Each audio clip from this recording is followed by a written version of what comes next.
Yeah, what's up, everybody? It's Wrestling Uncensored. Tonight on the show, we preview WWE Money in the Bank, do all things AEW. I got Fight Forever. Let's go.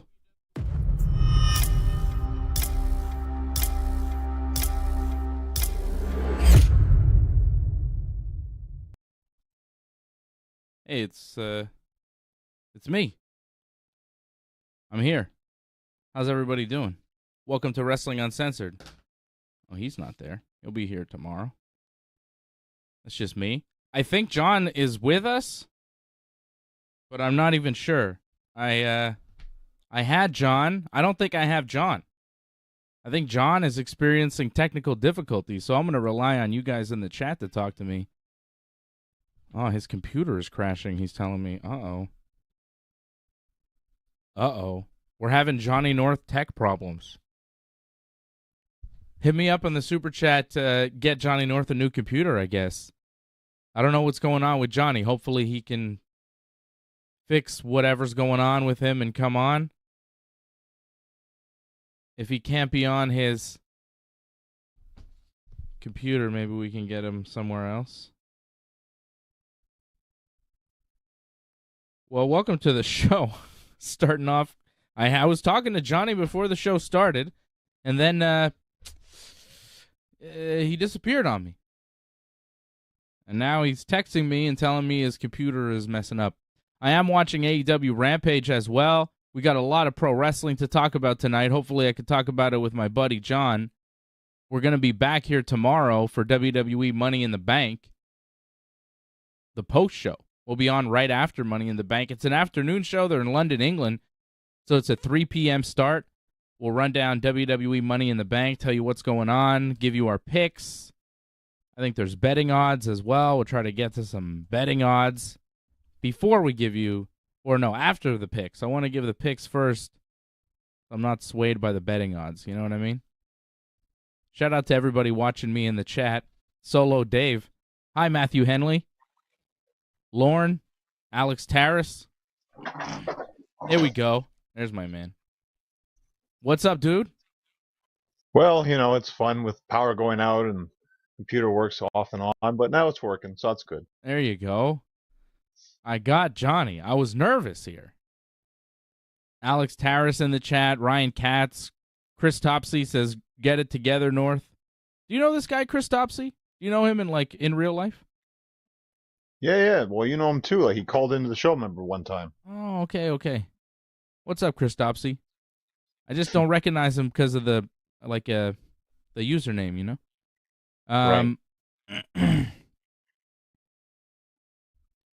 Right. Johnny North, give us a yeah. How hot was LA Knight tonight on SmackDown? My goodness. On fire. I mean, the match was okay. I mean, it wasn't amazing, but it was all right. Like, yeah, he was over. That was nice, but I didn't think the match was anything, like, out of the ordinary thing great. If anything, I give Logan Paul a lot of credit for the spot that he took, like taking a bump. Like, he doesn't have to do that kind of stuff, but he did. It actually added to the match.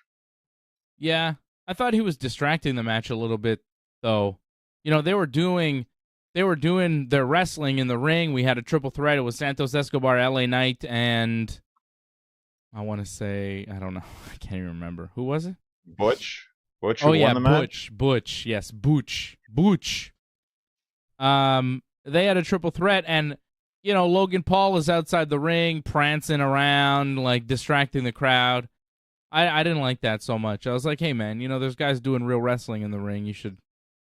I don't know if he was supposed to do that, but it seemed to be distracting the crowd, and I don't like that so much. You know, you got to focus on the match. Those guys are doing moves, putting their body at risk, and Logan Paul's just kind of dancing and distracting the crowd. But yeah, he's all right. But that's more of the focus, though. Is like he's the focus of the match. Money in the Bank is based around him. All the other guys are just kind of the extras that are to make sure he looks good. So he's the story. He's the focal point. Everyone else, when they do their little bumps, like it's just a build up to whatever he's going to do. Does he win Money in the Bank tomorrow? Let's start off hot, John. Oh, yeah. Let's get right into it. Money in the Bank tomorrow. Who wins? Does Logan Paul win? I say yes. I mean, you don't think so? Um, I mean, you don't. Maybe you don't want to, but I mean, come on, like it's based for him. This whole match, he's the biggest star in this match. And you yeah. think about going forward, it makes the most sense that he's going to win, and you're going to like, oh, he's going to cash in on Rollins. Eventually, he might, but they're always going to have that kind of looming, and it's a great way to have him with not having him, where it's like, oh, when will he come back and cash in? I guess, but like we said last week, it's a good way to elevate other guys. Other guys in this match need elevation, and you would think maybe throw a bone their way, throw a bone LA Knight's way, even Santos Escobar or Damian Priest or Butch. I mean, Nakamura's kind of been there, but even Nakamura, Ricochet, you could give it to. You could give it to any number of these mid-card guys and elevate them to a main event status. Or you could give it to Logan Paul, who's already a massive star.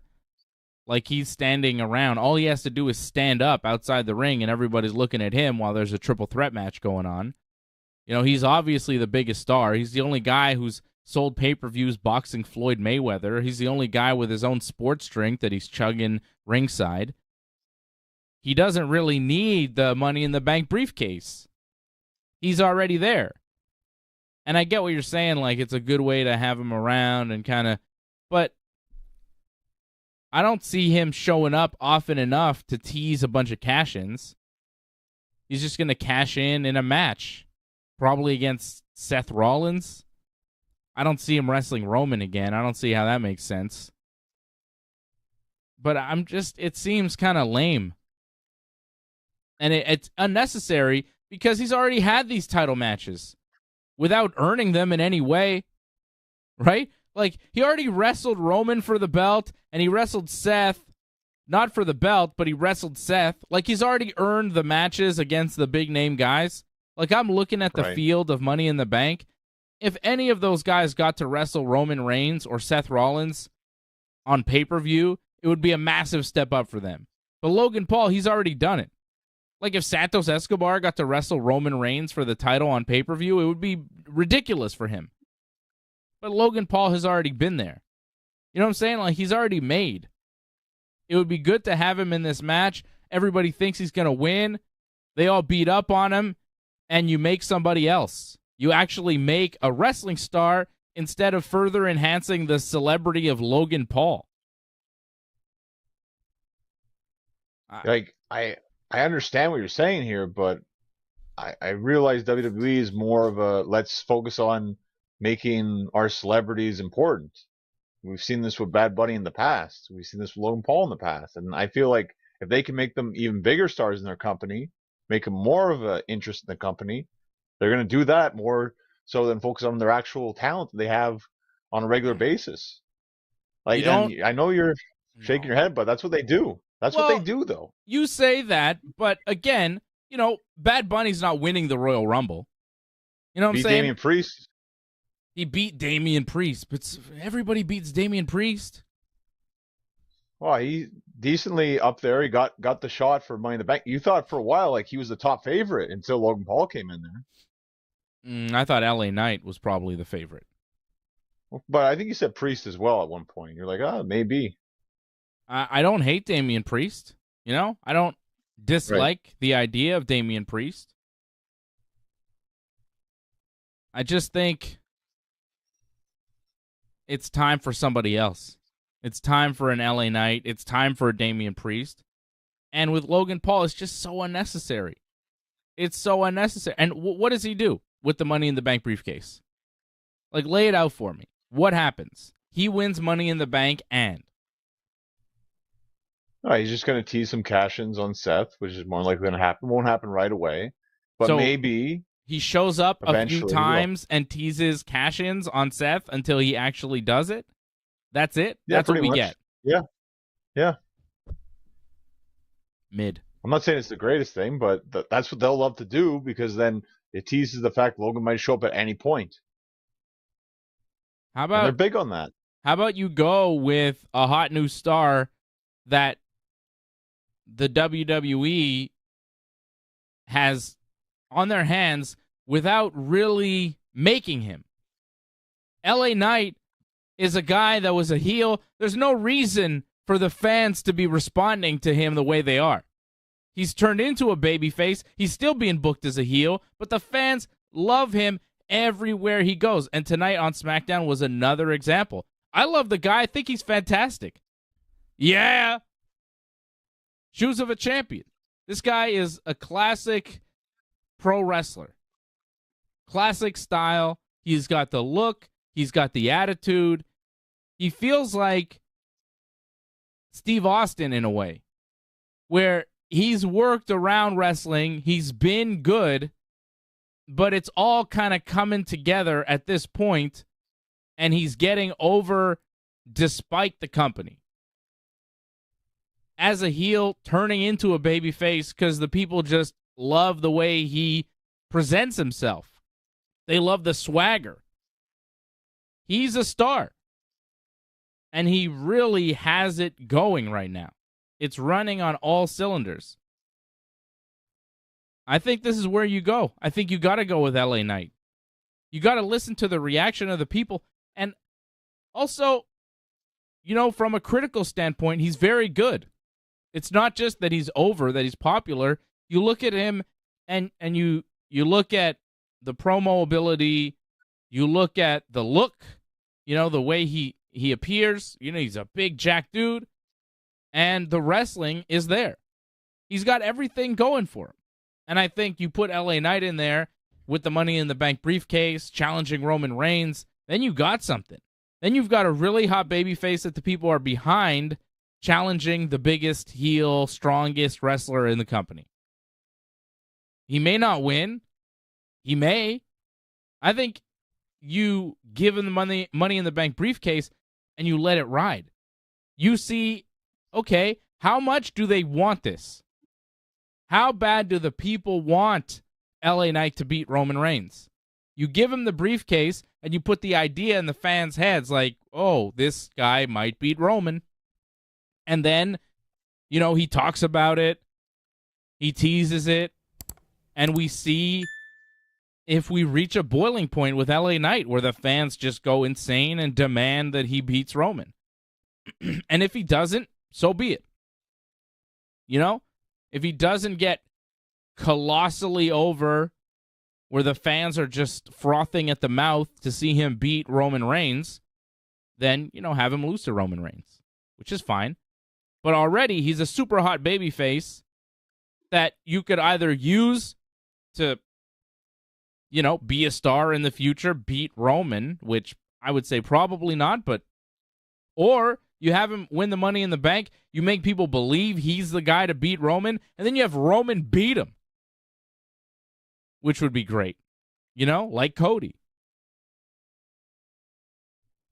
Yeah, I don't disagree with your logic here. However, I just look at the way WWE books their shows and the way they book their talent.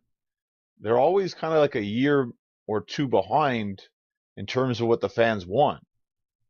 Like, we've seen this in the past in Money in the Bank where it's like, oh, it should be this person.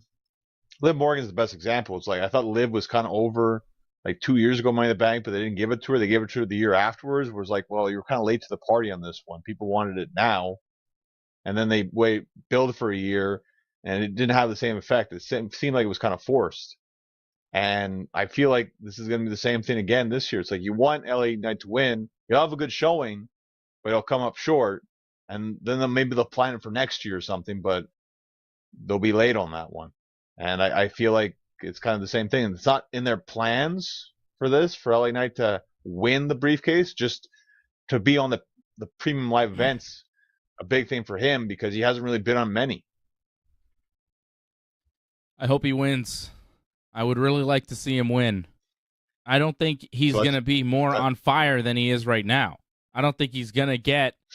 I think he might get a little bit more over where everybody goes bananas and everybody's on their feet when he comes out, like Austin style. I think it could get to that point. I think it could. Because he's over with every demographic of wrestling fan. Yeah, I don't know if he's my pick. Let's listen to what the people are saying before I make my official pick. Matthew Henley, member of the team, says, Dave, you don't think it's obvious for WWE to book the win for LA Knight? He's on fire.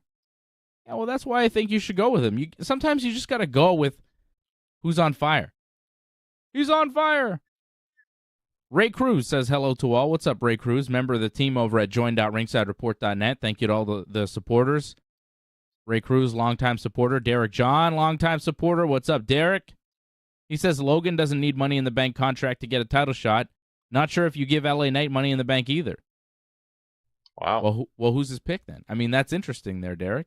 So who are you picking? Santos Escobar? Rick O'Shea? It sounds like I bet Butch probably. Butch got the win on SmackDown. Oh, Butch ain't winning. Butch not winning. No. He got the win on SmackDown. That was his win pretty much tonight. Thanks. Matthew Henley says, don't overlook the WWE have a tendency in having a guy not supposed to be in the match win the contract. Yeah, like Logan Paul. Logan Paul. Yeah. Yeah. So, John, I guess you're picking Logan Paul. I'm going to go with LA Knight. I'm going with LA Knight. Whoa, welcome. I'm going to go with LA Knight because I want him to win. I think they're going to make the right move.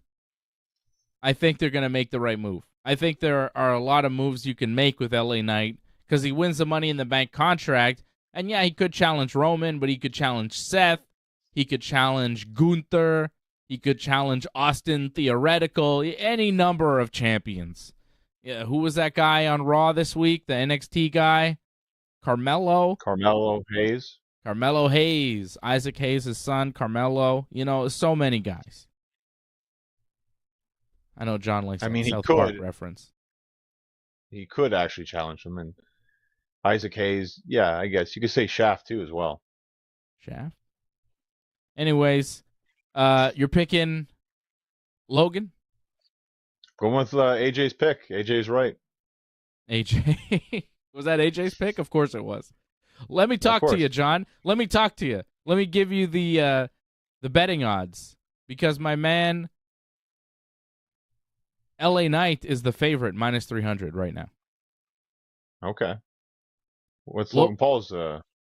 Logan Paul odds? plus 120. So he's the second favorite. Plus 120. Not bad. Yeah. Damian Priest plus 200. Santos Escobar plus 2,000. Shinsuke plus 2,000. Booch plus 2,500. And the longest long shot in the match, Richard O'Shea at plus 3,300. Yeah, makes sense. Yep. I like Priest. Priest, that's good odds on Priest though. Not bad. Like to bet on him to win? I mean, he's a strong contender when you think about it. Like I feel like at one point maybe they had penciled in that he was going to win because it felt like they were steering that direction. Mm-hmm. It'd be interesting if he won and Finn won. You don't think Finn's going to win, but still, Priest had a match with Rollins before, so then they have the briefcase. It's interesting. Still, I'm going with Logan because it just makes the most sense to have Logan with the briefcase. He's the biggest star in the match. We'll see. We'll see what happens tomorrow afternoon at Money in the Bank, and we will be here after the show to recap and to see who was correct and who was not correct. Oh, it could be somebody we don't know about. Matthew Henley saying Brock won one year when he wasn't even in the match, right? Brock just kind of showed up. It's true. Theory did too. Happened. Didn't Theory do the same, right? Yeah. Derek John's picking Damian Priest to win Money in the Bank. I mean, yeah. It's not bad. Yeah. Could see it. We'll see what happens tomorrow. Why can't Finn Balor beat Seth Rollins? Why not? Well, this is like Seth's, first big defense, really? First premium live event defense? Like, he's not losing right away. They make a big deal out of him finally win the championship, and he's going to lose the first big defense. Yeah, Finn's got a great story, and I thought the promo was very good on Raw, but that's it. He just sold a good match, and I thought the beatdown helped the week prior, too. You told a decent story, but Seth's winning this one. Yeah, I think you're probably right, but I would like to see Finn win. You feel like that the whole night, it sounds like. What It do you should be mean? this person, but it's gonna be this person who wins.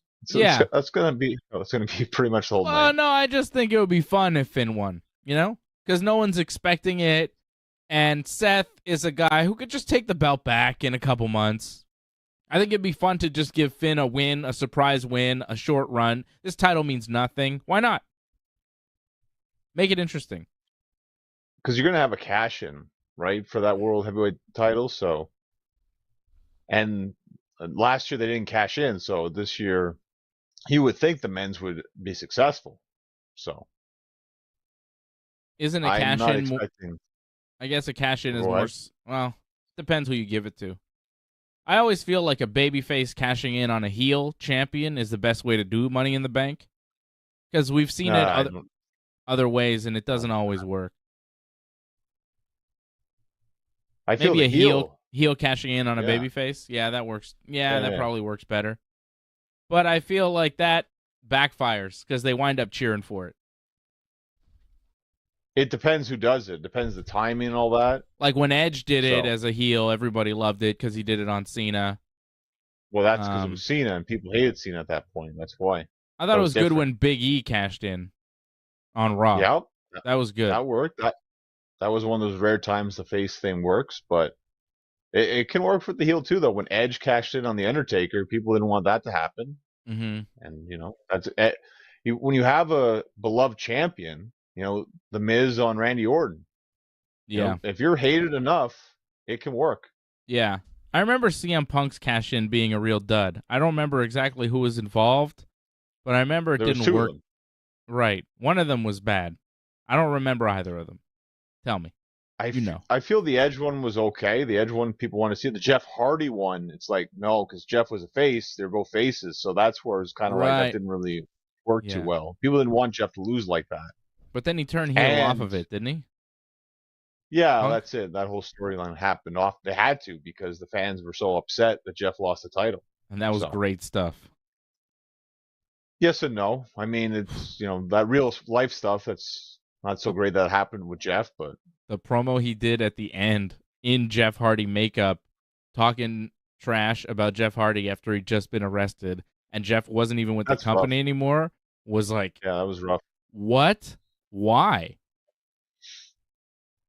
You Why notice did on he that do promo that? on- Did you notice on the promo on Raw though? They had, and I don't know why they do this. Like they had the big stats about Money in the Bank, and they put over like, oh, there's only been like 3 people that have cashed in twice with Money in the Bank, and they list 2 of them, but not the third one. It's like, why list?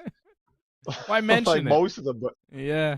yeah, it says it's weird. It's like, oh, but we'll not mention Punk because we don't want to mention Punk, but we'll mention the other guys. It was very weird to do that. There's some talk in the chat on who cashed in on Del Rio. Was it Ziggler or Punk? I feel like it was Dolph Ziggler. It was Ziggler, yeah. Yeah.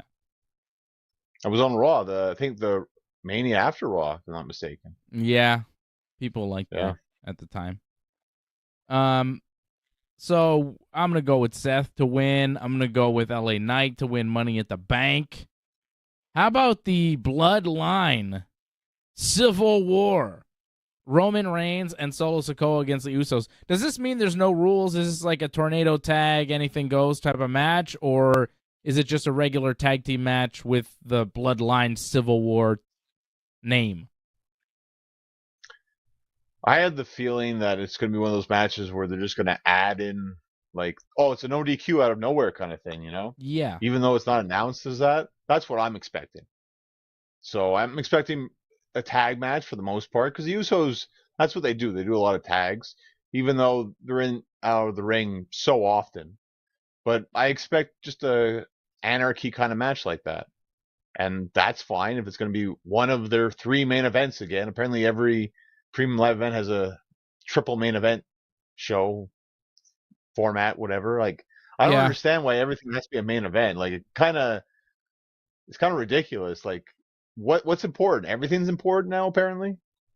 Well, yeah, they do that. They're like, this is a main event and this is a main event, but they're all just matches until the last one, which is actually the main event. Yeah. So Yeah. That's just ridiculous. And just everyone wants to be a main event. Like, well, no, there's a main event. That's pretty much it. The last match is the main event. What's going to And close more the likely, show? it'll be this. Roman? Yeah. I think it would be this, yeah. It should. It's Roman. He's the top guy in the company. It makes sense. The promo tonight was pretty good. It was pretty good. Roman, coming out and saying, I allowed the Usos to come out with me and say, we the ones, when there's really just one. I'm the one. And then he's got the T-shirt that says the only one. And then he goes, the only one. And I'm like, yeah, I knew you got a new shirt. Cool. It's good. It was a little cheesy, because it's like, oh, I wonder what he's going to say next. Probably what's on his T-shirt. But it was good. It was a good promo from Roman. And then the Usos came out. Roman said, he's willing to give them a second chance and let them back on the team if they apologize and acknowledge. And then they came out and they said, well, Roman, you haven't been pinned in 3 years and you're going to get pinned tomorrow. Will he be? I don't think so, but it's nice to believe something like that. I think they're throwing in there that maybe they're thinking that the idea that he'll get pinned one day. I just feel that at this point, like just out of nowhere, he's going to get pinned. I don't know about that. Yeah, I'd be surprised. I'd be surprised, but why not? Why not? It's a tag Stranger match. things have happened. You're right. Stranger things have happened, and it would kind of help set up SummerSlam. Whoever pins him should get the shot at SummerSlam. So that could work in well. However, I think you could still sell a match, Jay versus Roman. I think that still works, regardless if Roman got pinned by Jay or not. Yeah. I wonder about this match. I'm not sure who wins. I liked how the Usos were like, oh, I don't want to be Tribal Chief. Jimmy doesn't want to be Tribal Chief. We know who's going to be the next Tribal Chief when Roman loses. It's going to be Solo. And then Solo, he has his arms crossed, and then he uncrosses his arms, and he reveals, like, his thumb, and his thumb is, like, ready to hit Roman in the throat, and Roman's, like, laughing off the idea of Solo, and then he realizes Solo's kind of staring a hole through him, and he's like, all that was really good. It was very good stuff. Roman is a good actor in this role. Like, this is the role for him. The old Roman, the babyface Roman, the cheesy Roman, all leading up to this Tribal Chief character. It's good. This Tribal Chief character is what works. Everything else is, it didn't really work for him. But in this role, he is fantastic. And the way he looked at Solo tonight, like, he's found it. And I guess, that's not saying much because everybody knows Roman Reigns is who he says he is. He's the best in the business today. He says he's the greatest of all time, which I would say, probably not. But he's the biggest. Fourth. He's the biggest wrestling star in the world today for sure, by far. Fourth longest reign now. Yeah, but like he's past Pedro. I mean, when people look at that stat, they're going to be like, it's hard to argue then. And to be that long of a champion in this era too, that says a lot. And again, too, of course, not as many title defenses, of course, but still, to be the top guy and to be the main event pretty much of every WrestleMania for the last couple of years. Yeah, that's amazing. Who's next on the list? Is it Hogan? Yeah, Hogan's next. Yeah, then it's Backlund. Yeah. Yeah. Man, I would love to see him beat Hogan to pass the record. Like, just have a match. Gonna be hard. Have a match with Hogan and beat him. Have a match with Hogan. No, have a match, I'm saying. Hogan wants to wrestle. Just have, I mean, they don't have to do much. He won't bump. He goes to a knee. Maybe he takes a spear. Maybe it'll be horrible. But, I think you do it. If you can. I think guillotine. Guillotine. There you go. Whatever. It could be short. They exchange punches. He straps a guillotine on and it's over. I think it would be cool. I think Hogan would do it. I'd like to see it. I don't know if it's worth it. Oh, it's worth it. It's worth it. To beat up, I think. To have Roman beat Hogan to beat Hogan's record, to beat real Hogan? That'd be fantastic. Hollywood Hogan versus Roman. Oh, that would be a dream match. You know, like Hollywood in his prime versus Tribal Chief right now. Imagine a Forbidden Door of like the different eras, and you have Hollywood Hulk Hogan versus Tribal Chief Roman Reigns. My goodness. NWO versus the Bloodline. That'd be money. Well, I think that's what you like, but I think most people want to see Hulk Hogan, you know, the American hero. Yeah. I mean, classic Hogan coming out now. Like 1988 Hulk Hogan coming out against Tribal Chief Roman Reigns. Imagine that. Be crazy. Yeah, well, that's what WWF would push more. Yeah. I think honestly though, I think people would be like, this guy Roman Reigns seems way too small to compete with this giant Hulk Hogan, right? I don't know about that. Hogan was what, 6'7"? Like the guy was ginormous. He was. Nowadays, I think he's shorter now, though. I'm not saying now. I'm saying 1988 Hogan. If he came out to face Tribal Chief, I'm saying people wouldn't really buy it because Hogan's ginormous compared to Roman. Like peak Hogan. Oh, we got the Acclaimed. Everybody loves showed him. Up. They got Johnny TV, Johnny Nitro, John Morrison on the show now. He's with QT. Now he's back in AEW. He was there for a little bit, disappeared. Now I guess he's back. Yeah. Oh, his wife's there, isn't she? Taya Valkyrie. That's not Taya. That's the QTV girl, Harley, I think. That's his wife. No, that's the manager for QTV. Yeah, I know, but I'm saying his wife works for the company. Taya Valkyrie. Yeah, aren't they married? Yeah. Yeah, they're married, yeah. Yeah, that's what I'm saying. So, you know, it makes sense, kind of. Bring him in. He's a talented guy. Why not? Why not have him part of the team? You got all this TV. Man, this QTV lady is just showing her butt. Like, her whole butt is out in her outfit. What is going on? We're looking at different. I'm on commercial. Okay. I saw her walking away, and I was like, "Geez, your whole ass is out here, madam." I didn't know we were doing that on wrestling these days. I'm not against it. I'm just saying. Shocked and amazed. All right, Money in the Bank. Who wins the Gunther Matt Riddle match? Gunther retains the Intercontinental title. Yeah. I think that's like a slam dunk. I think. Gunther Sami Zayn was pretty good this week on Raw. Raw was pretty decent for once. Like, you have to say, like, Raw most weeks not very good, but this week wasn't too bad. I mean, not 3 hours amazing, but for the most part, decent. Yeah, it had its ups and downs. Well, it's 3 hours. It's still a very much a marathon show, and it's not going to be perfect, but yeah, I thought for 3 hours, I didn't feel like this is dreadful to watch for the most part. So no, that's it wasn't. Nice. It wasn't terrible. You had a Cody Rhodes, Damian Priest match in the main event that was pretty good. You had Gunther versus Sami Zayn that was pretty good. That's all I really recall from Raw. That was good. I thought the promo.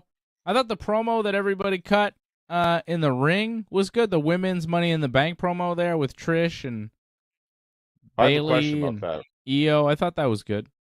The Summit, it was better than I thought it was going to be. You know, I was like, ooh, this could be horrible. And it turned out all right. I was like, oh, this is not bad. This is entertaining. Well, when they do the Summit, aren't they supposed to all be on the ladders, though? So that was like a... You're nitpicking. I don't know. Are they? Who cares? How come they did a Summit with Bayley in it, and they didn't include Shotzi, who could have potentially been in the match because they did the Bayley-Shotzi match tonight for a spot in Money in the Bank that Bayley did win, but still. How about that? Yeah, but we had no idea if that match was going to happen because it was supposed to happen last week, right? So we're like, oh, wow, we actually got it. Yeah, they forgot last week, so they did it tonight. Bayley beat Shotzi.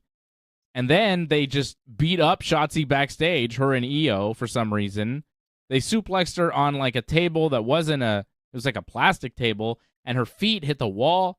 It was a rough-looking suplex. And then they cut Shotzi's hair. It was a very violent, shocking scene that lasted maybe a minute and a half and seemed to have no rhyme or reason behind it because Bayley had just won. She just cheated. Io cheated to help Bayley win the match, so they got the win over Shotzi, but they were still mad for some reason afterwards. Also, the referee, I think, saw Io put Bayley's foot on the bottom rope. Are you still with me, John? You having problems? Yeah, I lost you for a second. Oh, okay. So did the referee not see Io put Bayley's foot on the bottom rope to stop the count? Because then he went over to Io, and that's when Bayley raked the eyes of Shotzi, which led to her finisher rose plant thing to get the win.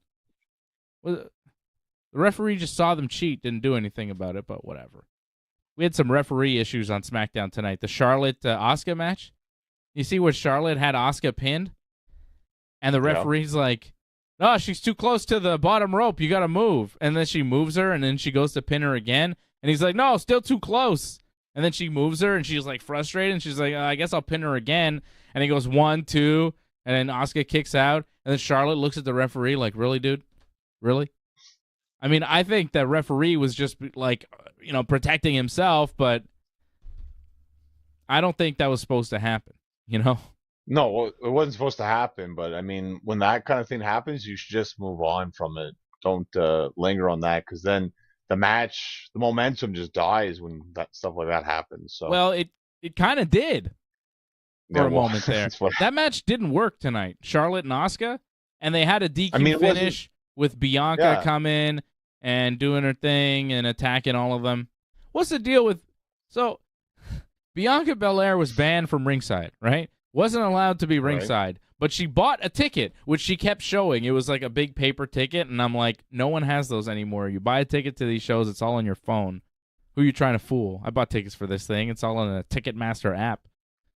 Charge you an extra $30 just to use the app. Ticketmaster. What a scam. Anyways, really is. It's horrible, the extra charges they give you for tickets. It's nuts. But Bianca had a front row seat, right, for this match. She's sitting in the front row. Asuka standing near Bianca. Charlotte goes to kick Asuka in the face. Asuka ducks, and Charlotte kicks Bianca right in the face. Now, this prompts Bianca to jump the barricade and attack Asuka for some reason, which I don't understand. Charlotte's the one that kicked you. Nevertheless, Bianca's sitting next to fans. What they are telling us is a wrestler may attempt to kick another wrestler in the face. That wrestler may move and kick you in the face if you're sitting ringside. And they cemented this point by having Wade Barrett on commentary go, oh, serves Bianca right for sitting ringside. She shouldn't be there. And I'm like, wait a second, what do you mean serves her right for sitting ringside? You got a bunch of people paying thousands of dollars for those tickets, all ringside, and you're telling me that they shouldn't be there because they can get kicked in the face by Charlotte Flair? I mean, what? That was a little weird. I was like, well, fans don't usually get kicked. The fact that Bianca got kicked was a little... they're playing kind of loose with reality. Wow. Also, like, if you get kicked in the crowd and then, like, you jump the barricade, security's not going to jump you or do anything. There'll be no security whatsoever. Yeah. That was kind of weird. Like, Bianca can just go in, beat up the wrestlers, beat up both of them, try to put them through a table. Security will do absolutely nothing to you.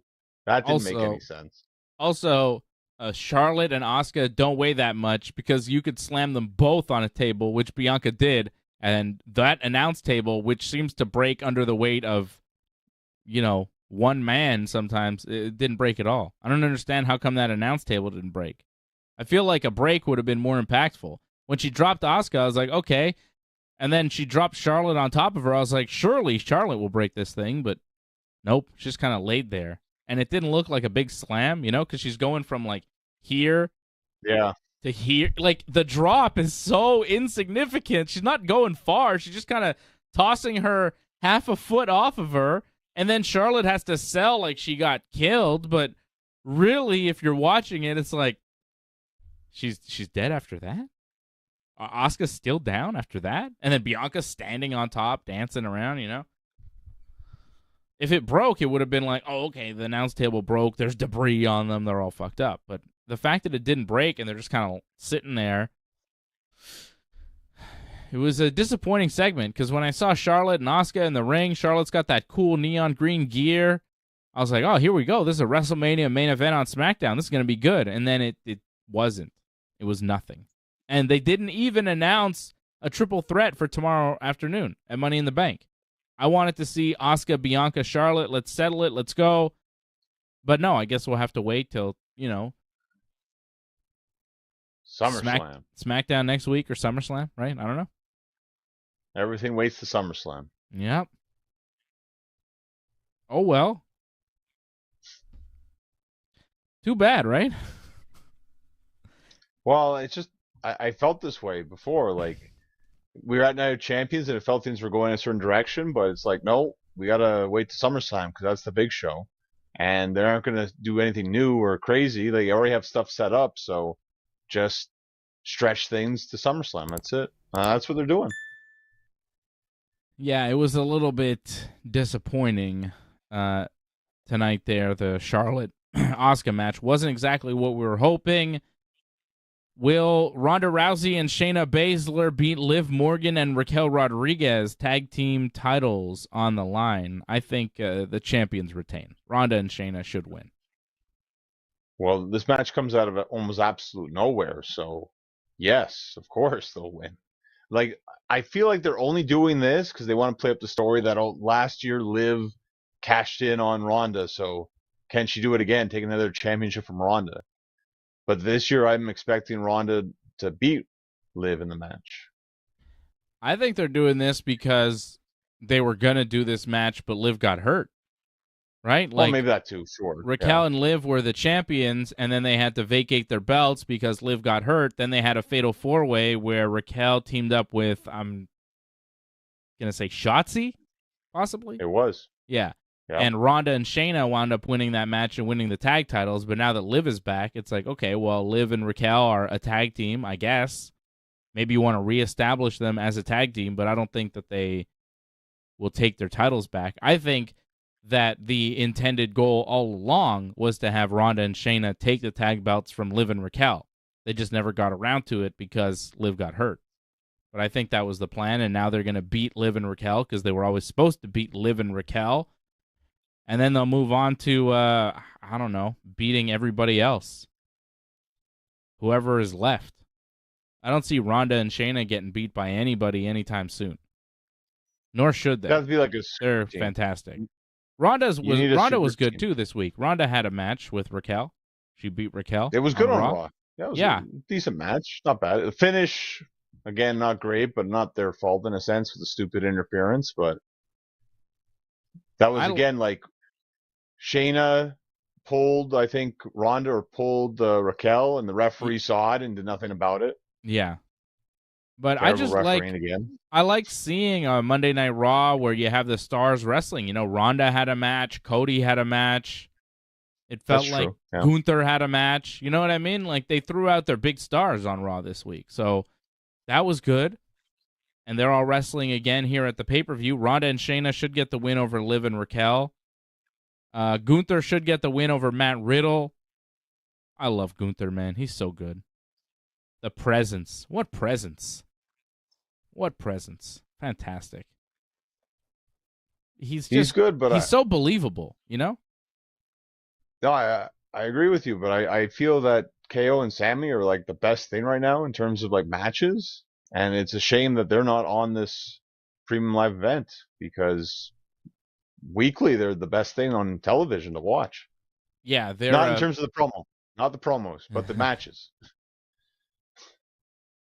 I like when Kevin Owens was like, "Oh, we're mad at you guys because of," and he's like, "Why are we mad at these guys against Sammy?" And he's like, "What they did to Matt Riddle." And he's like, "We care about Matt Riddle?" He's like, "I don't care about Matt Riddle."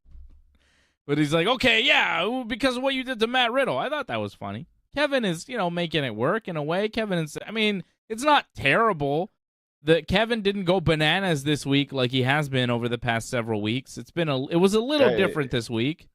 You missed it. He did actually go bananas, actually. Oh, well. Yeah, he did, actually, yeah.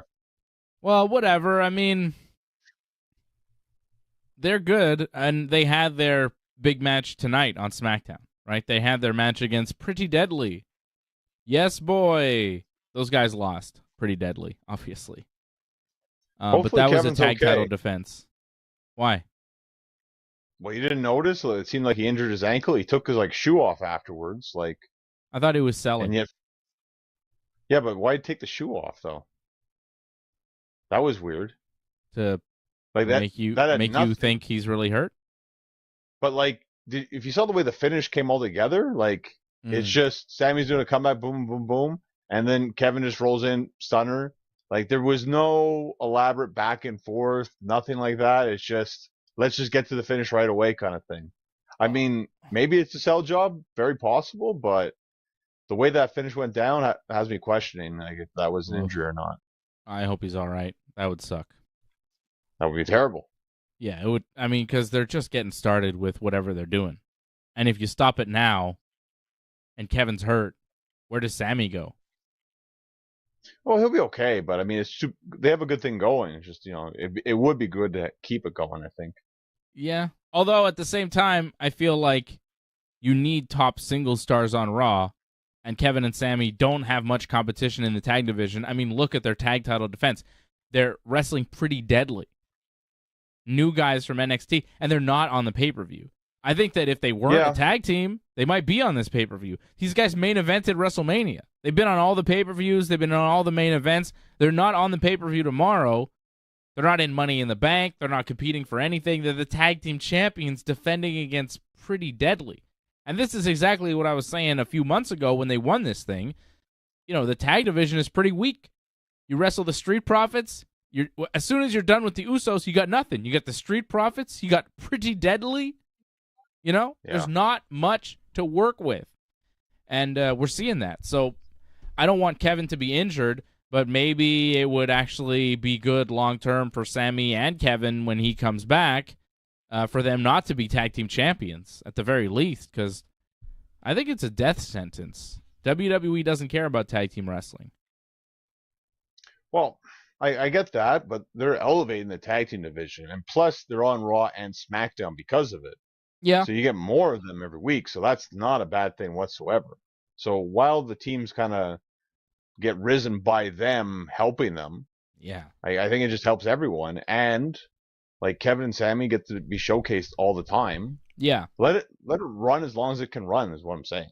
I mean, we've had back-to-back weeks where we had Kevin versus Gunther and then Sammy versus Gunther on Raw. I mean, that's pretty good. Some good stuff. Yeah. Can't argue with that. Solid matches. Good wrestling. Gunther should beat Riddle, Ronda and Shayna over Liv and Raquel. I'm going with the Usos, though, over Roman and Solo. I think they're going to beat them. They're a real tag team. There's confusion with Roman and Solo. Is Solo on Roman's side? He seems like he is. They had a brawl tonight at the end of SmackDown. But I think the Usos win. The Usos need a big win. They've been taking a lot of losses. Well, the way I look at it, Roman and Solo lost their last tag match, so they need a win in a sense.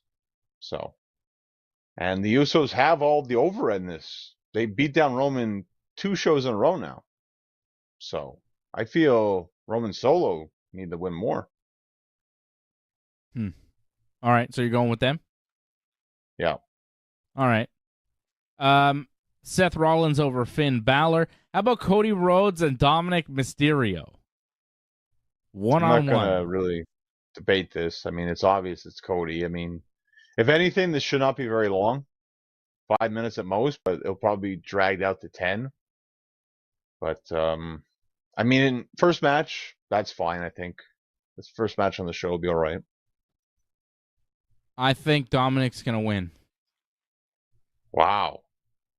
With help from Rhea Ripley and possibly Brock Lesnar. Okay, sure. That's all right. I mean, that's not a bad thing if Brock shows up. But, I mean, if we don't have any interference, Cody's winning this one. Yeah, but sure. I think they're going to do interference, and at the end of the night, Dominic Mysterio will have defeated Cody Rhodes at Money in the Bank. All right, I'm still going with Cody, but it's not a bad idea. I just don't think it's the time for it. I'm going with Dum Dum. My Dum Dum. I like him and Rhea Ripley together. I mean, they're growing on me. You know, like, it's working. They come out there, they try to cut a promo, they get booed out of the building. They're good. Right. They're good. Yeah, I like Becky Lynch and Rhea Ripley's little interaction promo backstage, too. Makes me think Becky's going to win Money in the Bank. But we'll get to that in a second. We'll see, but yeah, I wouldn't mind it, but that's another thing. You want it to happen, but I don't know if it will happen.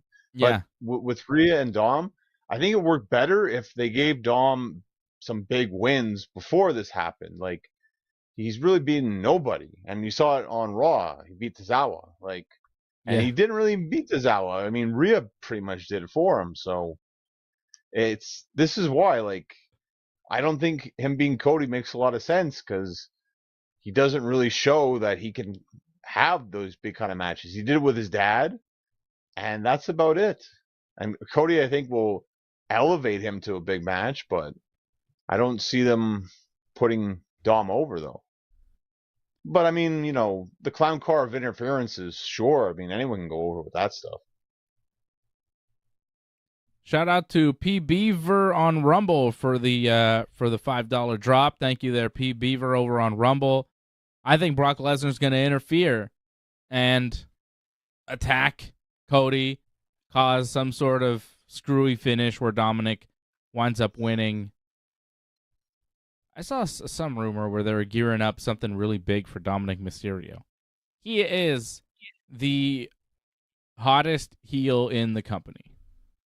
No one is more hated in the WWE, possibly in all of professional wrestling. I mean, does anybody get booed out of a building like Dominic Mysterio?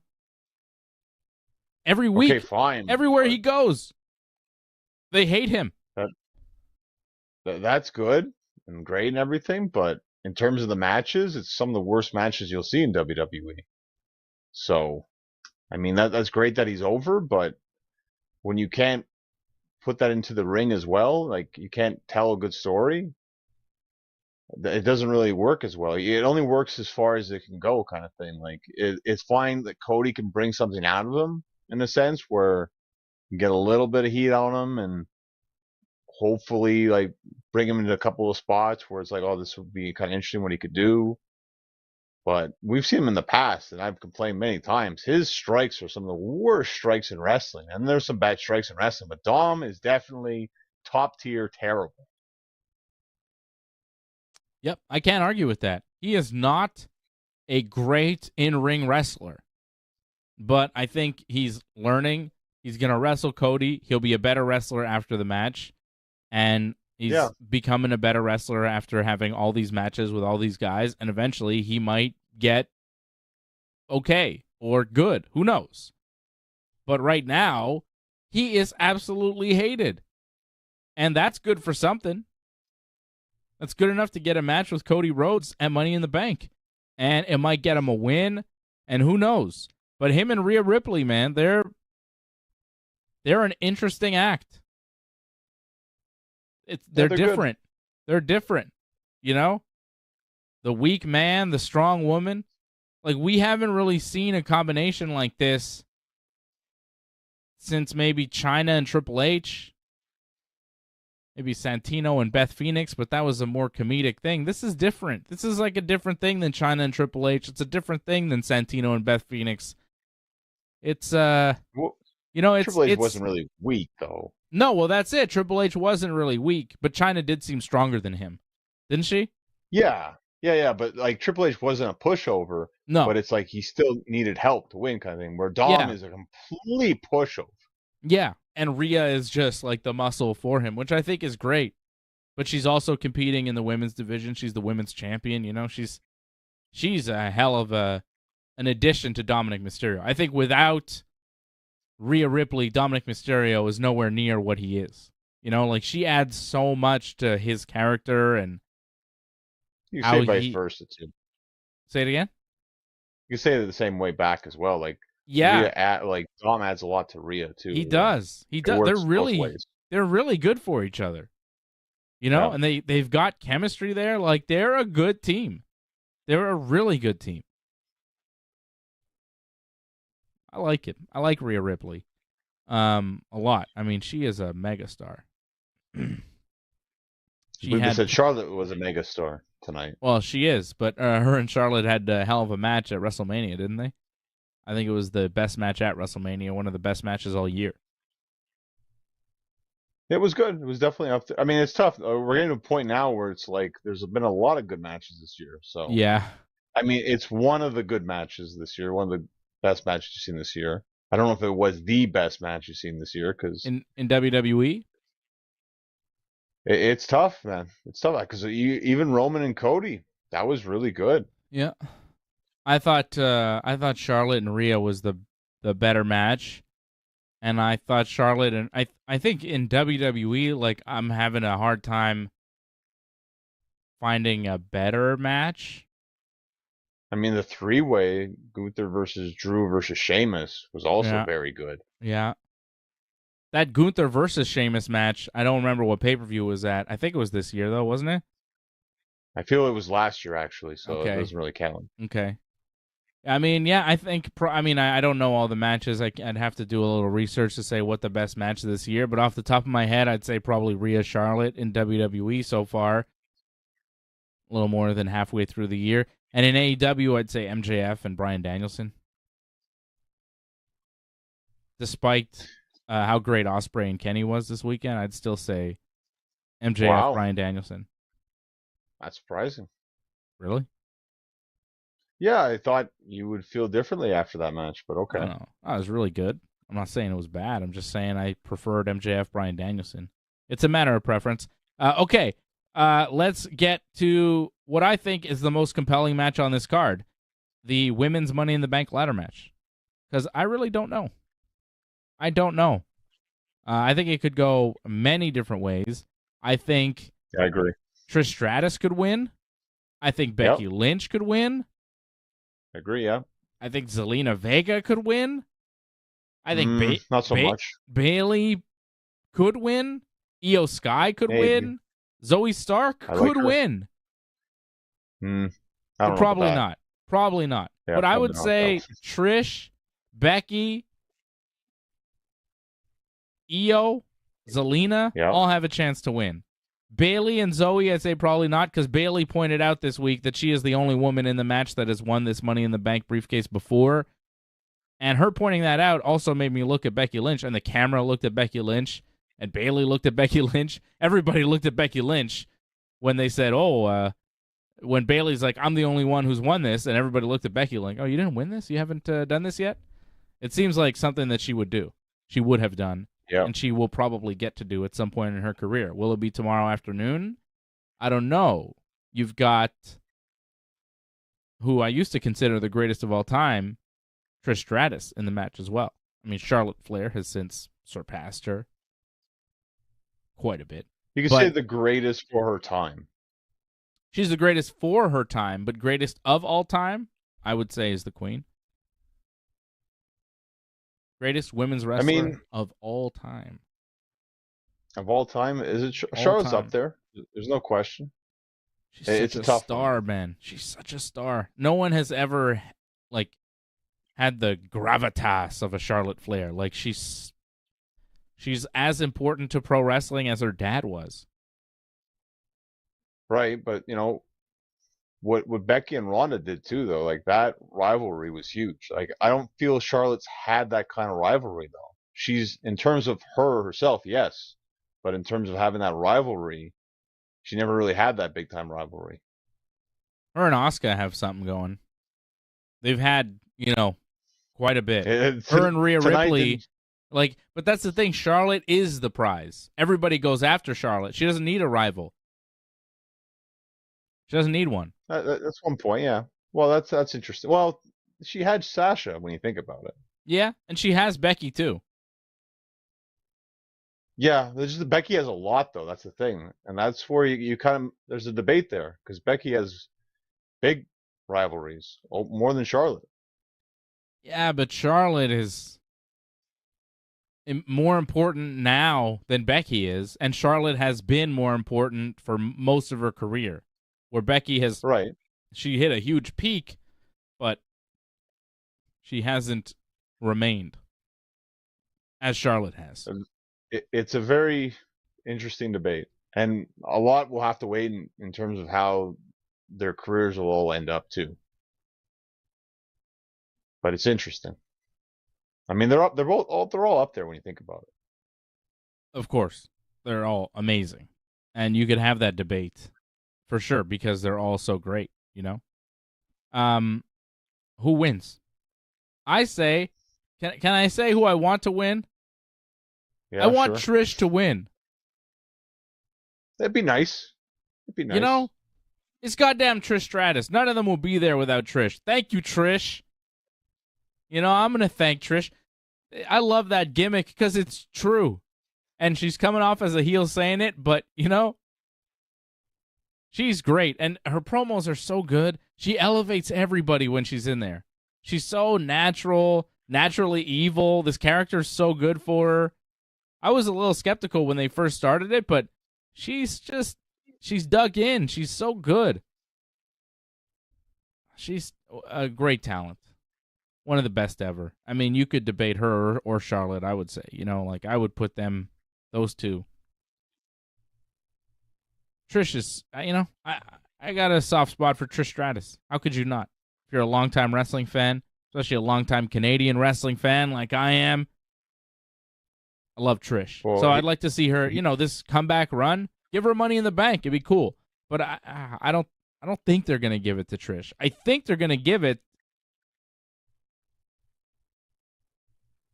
to Becky? I don't know. Really? I don't know, man. Yeah, I'm going to say Becky. I think they're going to give it to Becky. I like Becky too, yeah.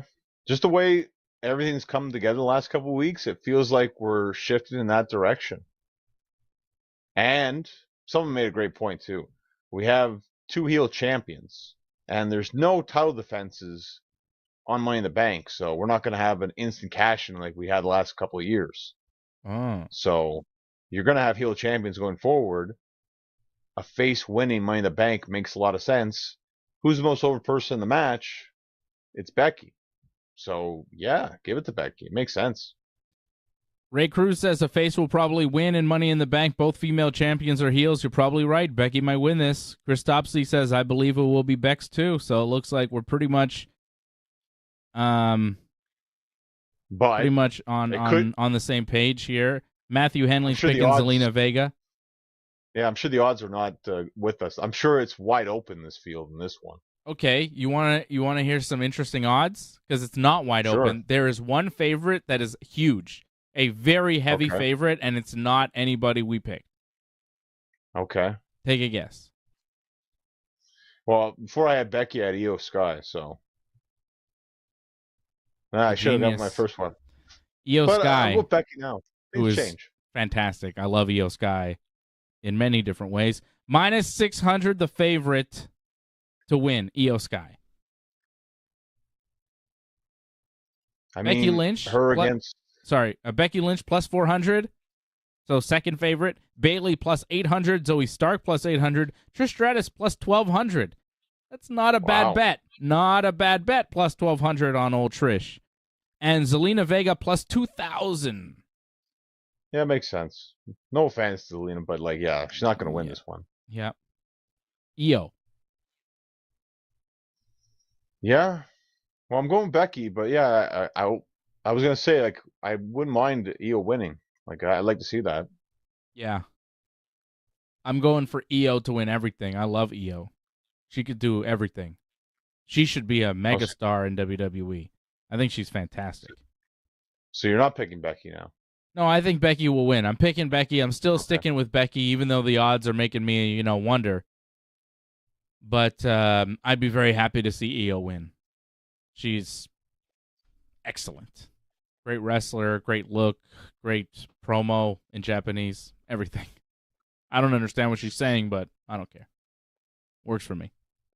Her and Bayley have a thing. She says it all with her facial expressions, I like everything she does. I'm a big fan. She's good, but, Becky is still a big star and hyping that whole thing with Rhea. I mean, it just feels like things are coming together there. So yeah. I think Becky wins, so we're both picking Becky, even though Io Sky is a heavy betting favorite. So to recap, I've got LA Knight winning Money in the Bank men's side, and Johnny's going with Logan Paul. We're both going with Becky Lynch to win the women's Money in the Bank. I'm going with Dominic over Cody. Johnny's going with Cody over Dominic. We both have Seth Freakin over Finn Balor to retain his title.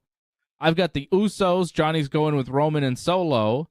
We've both got Ronda and Shayna, and we've both over Liv and Raquel, and we've both got Gunther over Matt Riddle. Gunther, by the way, a minus 2,000 favorite. Cody Rhodes, minus 700 favorite over Dominic Mysterio.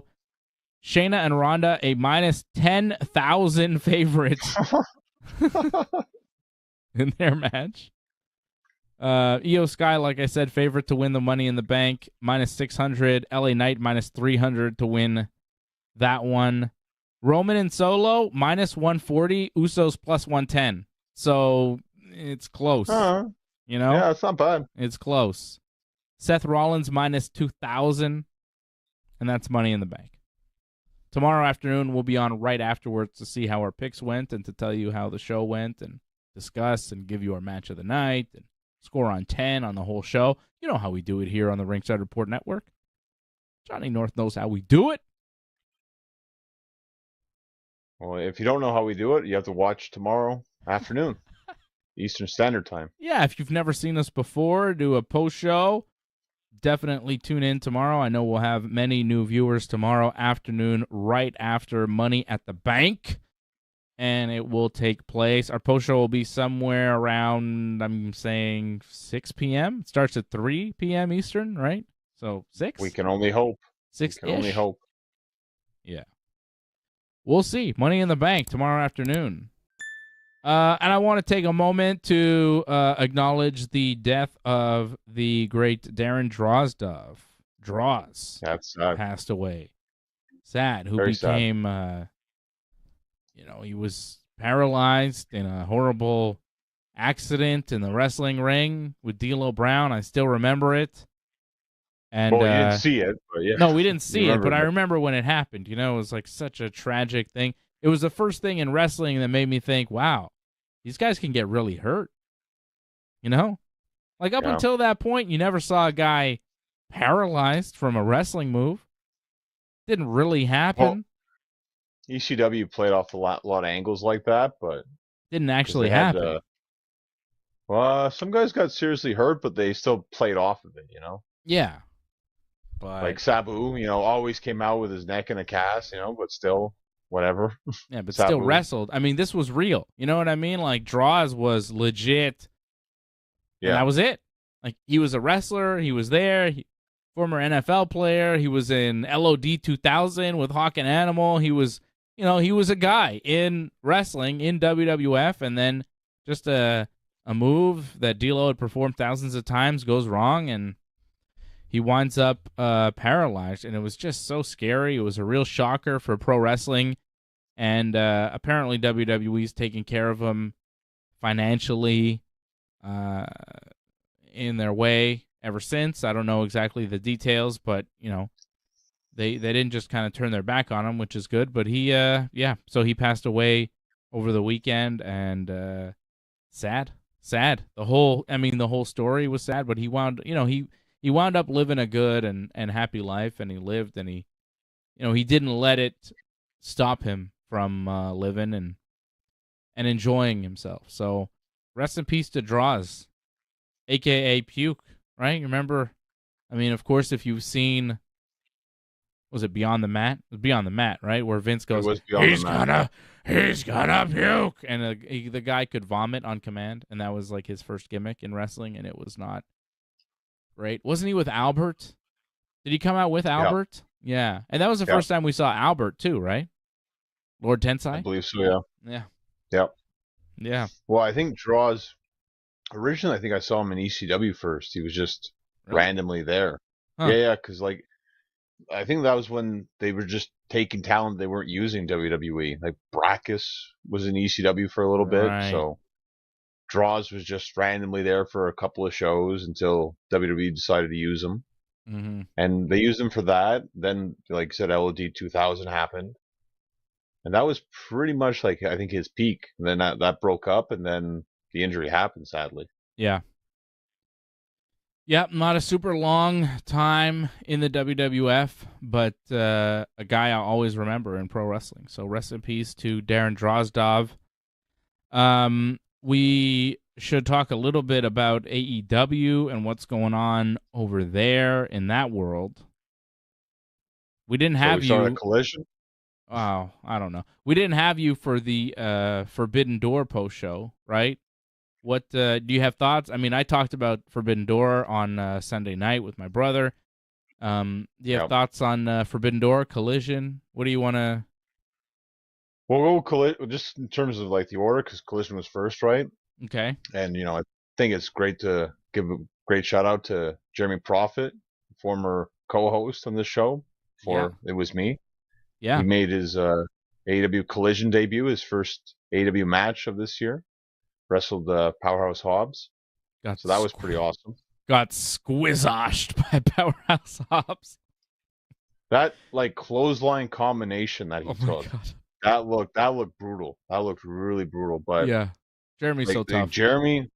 Well, that's it. Jeremy's tough. I'm sure he had no problem taking it, and he made Hobbs look like a monster. So I think that's the whole idea, is like to make Hobbs look good going into the Owen Hart tournament, and Jeremy did a great job of that. No problem with that. Yeah, it was so cool. Like, I was watching wrestling, Saturday night, just watching TV, and I didn't know Jeremy was going to be on the show. And then Will Hobbs is out there, and I'm like, who's his opponent in the ring? I'm like, is that? And then as soon as I saw the hair, I was like, that's Jeremy. I know that guy. That's Jeremy. And then it was Jeremy Prophet, and he did his thing. I was like, oh shit. Yeah. Also made me realize, like, my God, Will Hobbs must be ginormous, because Jeremy's huge, and Will Hobbs was bigger than him. I was like, what the hell? What is happening in the world? How big is Will Hobbs? He must, because Jeremy's, like, a pretty thick, jacked guy, and you could tell, like, on TV he's in shape, but Will Hobbs was bigger than him, and I was like, man, Will Hobbs, like, Will Hobbs is gigantic, man. That guy must be really, like, how much does that guy weigh? 260, 270? He's huge. Well, that's it. Like, Hobbs is closer to 300. Jeremy's, around the 200 range. So that's the difference. They're both in great shape, but there's almost 70-pound, 80-pound difference. So that's what it was right there. It's impressive. Because I know what Jeremy looks like in real life. You know what I mean? And he's big. That's it. So to see Hobbs, I was like, what the hell? Yeah. And Hobbs, it was a quick match. But hopefully we'll see more of Jeremy in AEW. It was so cool to see him just on TV. I was like, I know this man. It's my buddy Jeremy, who's got great UFC picks, always on the money with his UFC picks. Very smart guy when it comes to not just pro wrestling, but MMA as well. Good buddy. Good man. Jeremy Prophet. What else happened in AEW this week? I guess they had wrestling. Anything else on Collision that you liked? Well, the whole Punk reaction to him coming out, that was really interesting. I just added to the whole atmosphere of everything, where it's like you had some fans cheering, some fans booing, and then the fans were going against each other, trying to drown each other out. It just made for a very interesting atmosphere, and Punk was just playing along with it the whole time. Like, it made the 8-man tag a lot more fun than it was supposed to be, I think. A lot of boos for CM Punk all weekend. On the pay-per-view, too. A lot of boos. Yep. I was surprised. Well, it was so loud, the reaction on the pay-per-view, that you could barely hear his music. Yeah. Like, that's incredible. Like, that shows you, like, to me, like, that was, like, again, Ospreay Omega was, probably the best match you saw, but in terms of, like, reactions, the Punk match easily was the best thing on that show, without question. Incredible. Yeah, the reactions, I don't know, though. The reactions for Kenny and Ospreay, when Kenny laid his foot on the rope, And, and it looked like it was over when Callis had given him the screwdriver, and then he hit his 2 finishers, bada bing, bada boom, 1, 2, and Kenny just lays his pinky toe on the rope like, oh, the fans went nuts. What a false finish. That was one of the best false finishes I've ever seen in my life. It was incredible. There were good reactions to that match. It's just because it was so long that it wasn't as consistent. Where the Punk match, like, it was consistent, like, from bell to bell. Like, they were into every little thing. And I understand it. At that point, this was the major problem with Forbidden Door. Like, good wrestling show, but way too long. It does not need to be that long. And after Kenny and Ospreay, the show should have been over. Like, and this is no offense to the guys that went on afterwards, but the fans were dead. Take it easy. Absolutely dead afterwards. Show some respect. I love Sting and Jericho. Like, the main reason I wanted to watch the pay-per-view was for that. Yeah. But the crowd was just not the same after that match. I'm not talking about showing respect to them. I'm talking about the Mr. Danielson. Show respect. And I mentioned this. I mentioned in the live chat on your post show. Yeah. That the match was okay. Well, we found out why, because of Danielson with his broken arm. But yeah, the crowd was completely dead. And like, I talked to people that went to the show, and they said they were falling asleep. And it's no offense to them, but they were just tired at that point. It's midnight, past midnight, so it's hard when you've been there since like 6 o'clock in the afternoon, in the evening. Like, it's long. Like, it's draining. Even if it's good, it's too much. That was the number one problem with that show. Just way too long. Too much of a good thing. No, I agree with you. It was a little long, and the fact that Bryan broke his arm 10 minutes into that match didn't help things. The match was not exactly what it was supposed to be. Still, the fact that he broke his arm 10 minutes into the match and still had that match with Okada is pretty amazing. Well, when they stopped it for a second, right, when they had the doctor come in, it's like the timing was off on that. It's like, this doesn't make sense. And then Okada pushed him away, and it's like, that didn't make any sense. Like, something's off. This doesn't, like, and then it didn't really lead to anything. And then when you saw him try to do the yes thing, and he's only doing it with one hand, it's like, okay, yeah, this is not just selling at this point. Like, but I thought he was selling, because if he's really hurt, why would Okada push the doctor away? It didn't make sense. It didn't make, because he's the face too, right? Okada, isn't he? Kind of. I mean, he's kind of invading a different promotion. Like, he's a wrestler from Japan coming to the States to wrestle in AEW. Bryan's kind of representing AEW. It was a weird pay-per-view in that respect, but I could see Okada being the babyface, yeah. I guess. But the fans were behind Bryan, too. They kind of liked both guys. Well, because Bryan had the final countdown, that's why they liked Bryan a bit more. It was because of that. They were into the song. Yeah, it was kind of a different version of Bryan Danielson. It was like, this is Bryan Danielson, the wrestler, not Bryan Danielson from the Blackpool Combat thing. You know? But leading into it was that. He was more the heel. He was trying to goat Okada into the match and all that. And yeah. It was a good pay-per-view, though. Well, I liked the whole even though the crowd was dead, I still enjoyed what that 6-man gave us. I thought Naito looked good. I thought Sting looked good. Yeah. I thought Suzuki looked good. I thought that match was still good. It's a shame the show was so long that the match wasn't as appreciated as it should have been. I really liked it. I thought it was great. I thought the last 3 matches were fantastic. I enjoyed all 3 of them. Ospreay, Kenny, and then the 6-man, and then Danielson, Okada. The other stuff on the show was all right. I thought Sonata and Jungle Boy was pretty good. Yeah, it was okay. What a promo from Jungle Boy this week. My God. Shocking at times. Yeah, I kind of did. It was a different side. I believed it. Ish. I believe a little bit of it. Some of it was just like, he's just, remembering the lines that he's told. That's it. And like, some of it had feeling, some of it didn't have feeling. Like, it felt like he had like a little bit there with the whole like girlfriend line. That was good. Yeah, and then, what the hell was that? That seemed a little rude as well. He says, I'm young, I'm cashing fat checks, And this is me quoting here because I would never say something like this, which was why it was so shocking. And I'm banging the hottest bitch in the place. I was like, that's a nice way to talk about your girlfriend. I'm banging this bitch. Well, it's like, all right. I mean, he's a heel, I suppose, but jeez.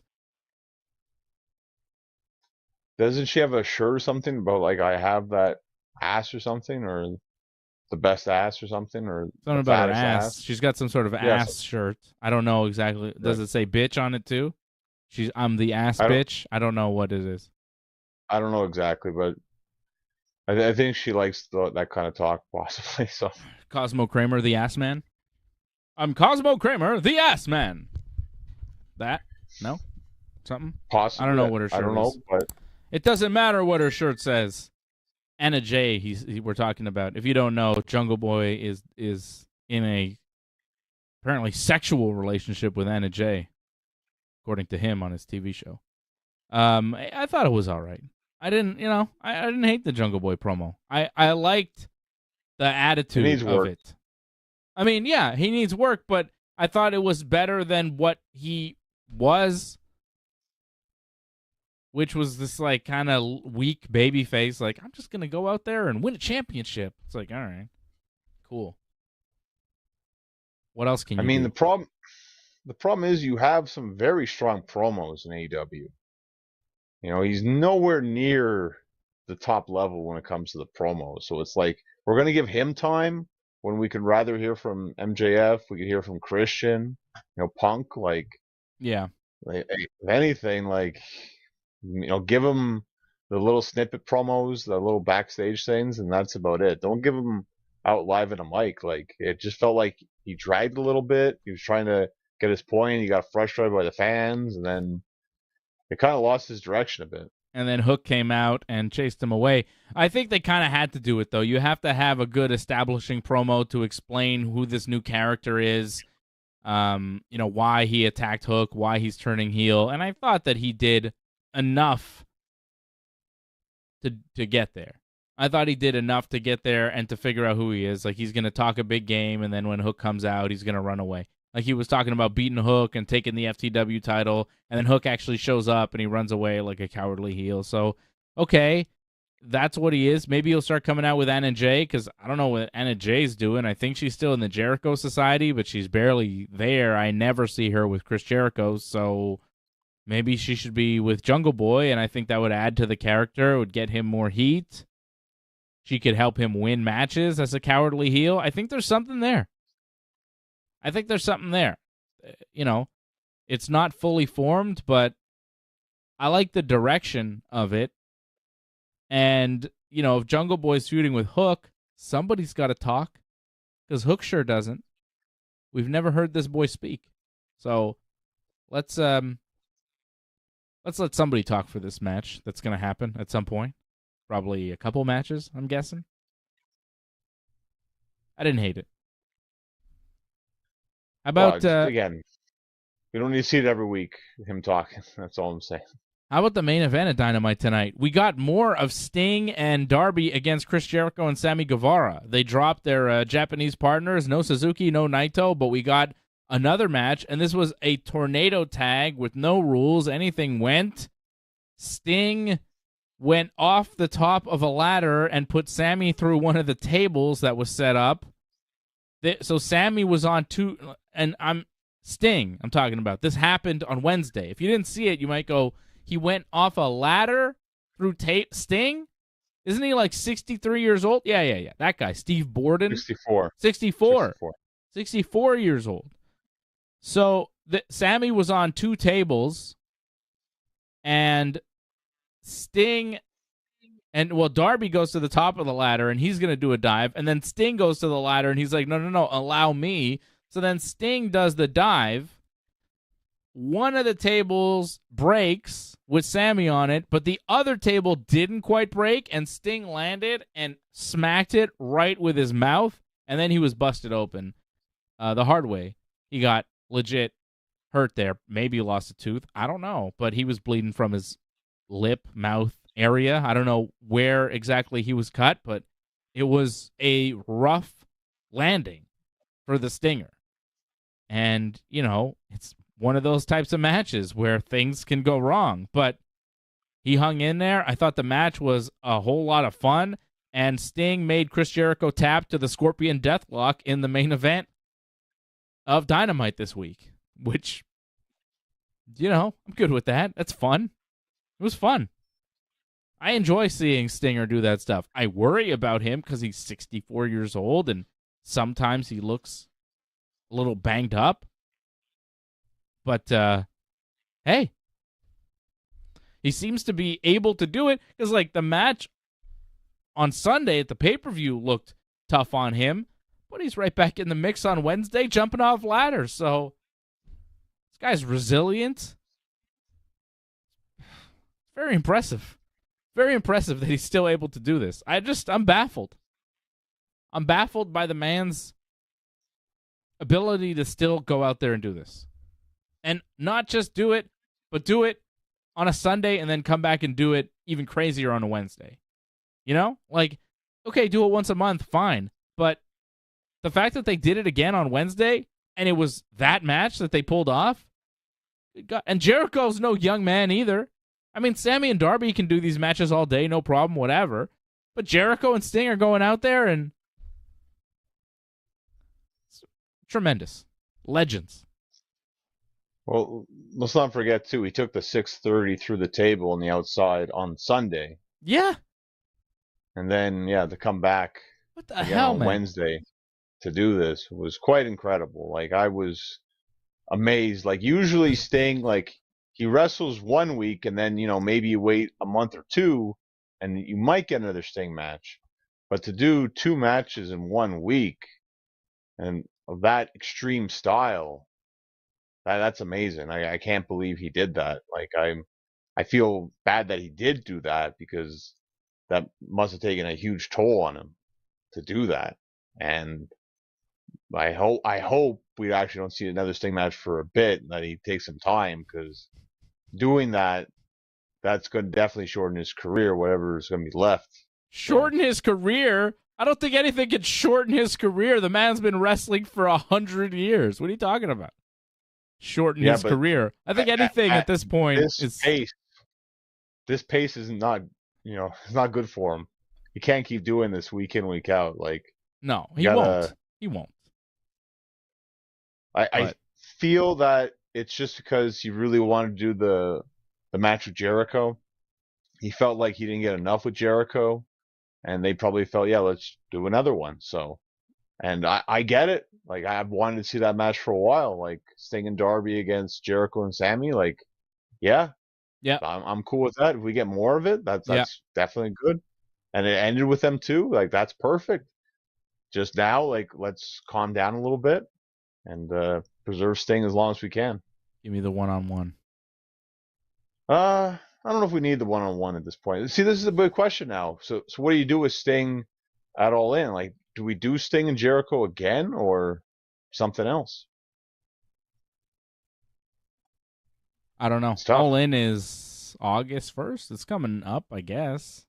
I think it's August 19th, if I'm not mistaken, or August 20th, around that frame. Because it's I feel, or maybe even later actually, because I believe it's 1 week it's that, and next week it's All Out. Right. In Chicago.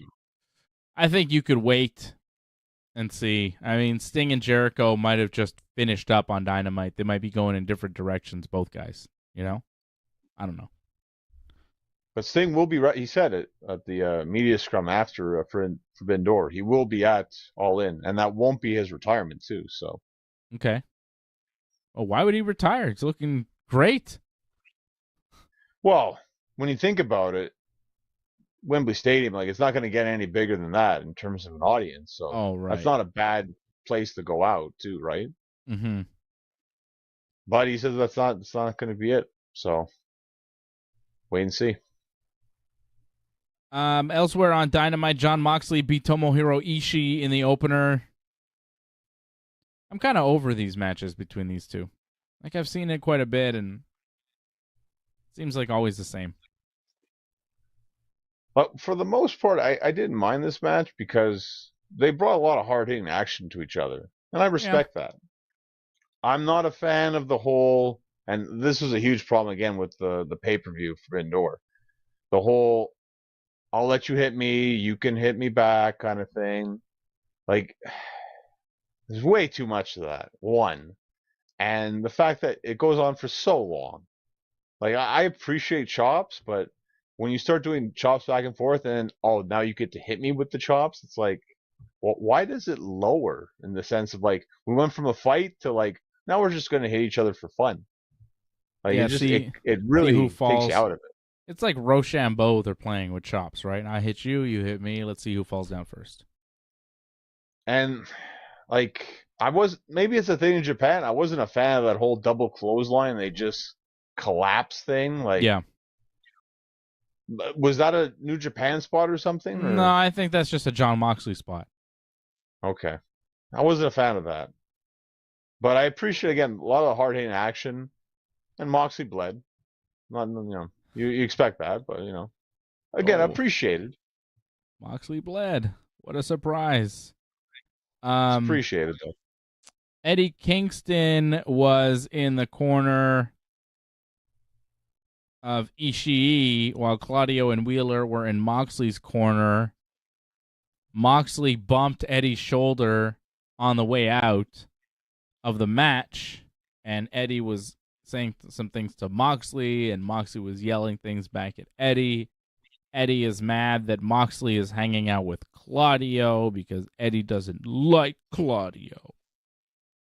And then they did a backstage segment where Renee was not acting as the interviewer. She was acting as Jon Moxley's wife saying, "What's going on with you? What's happening?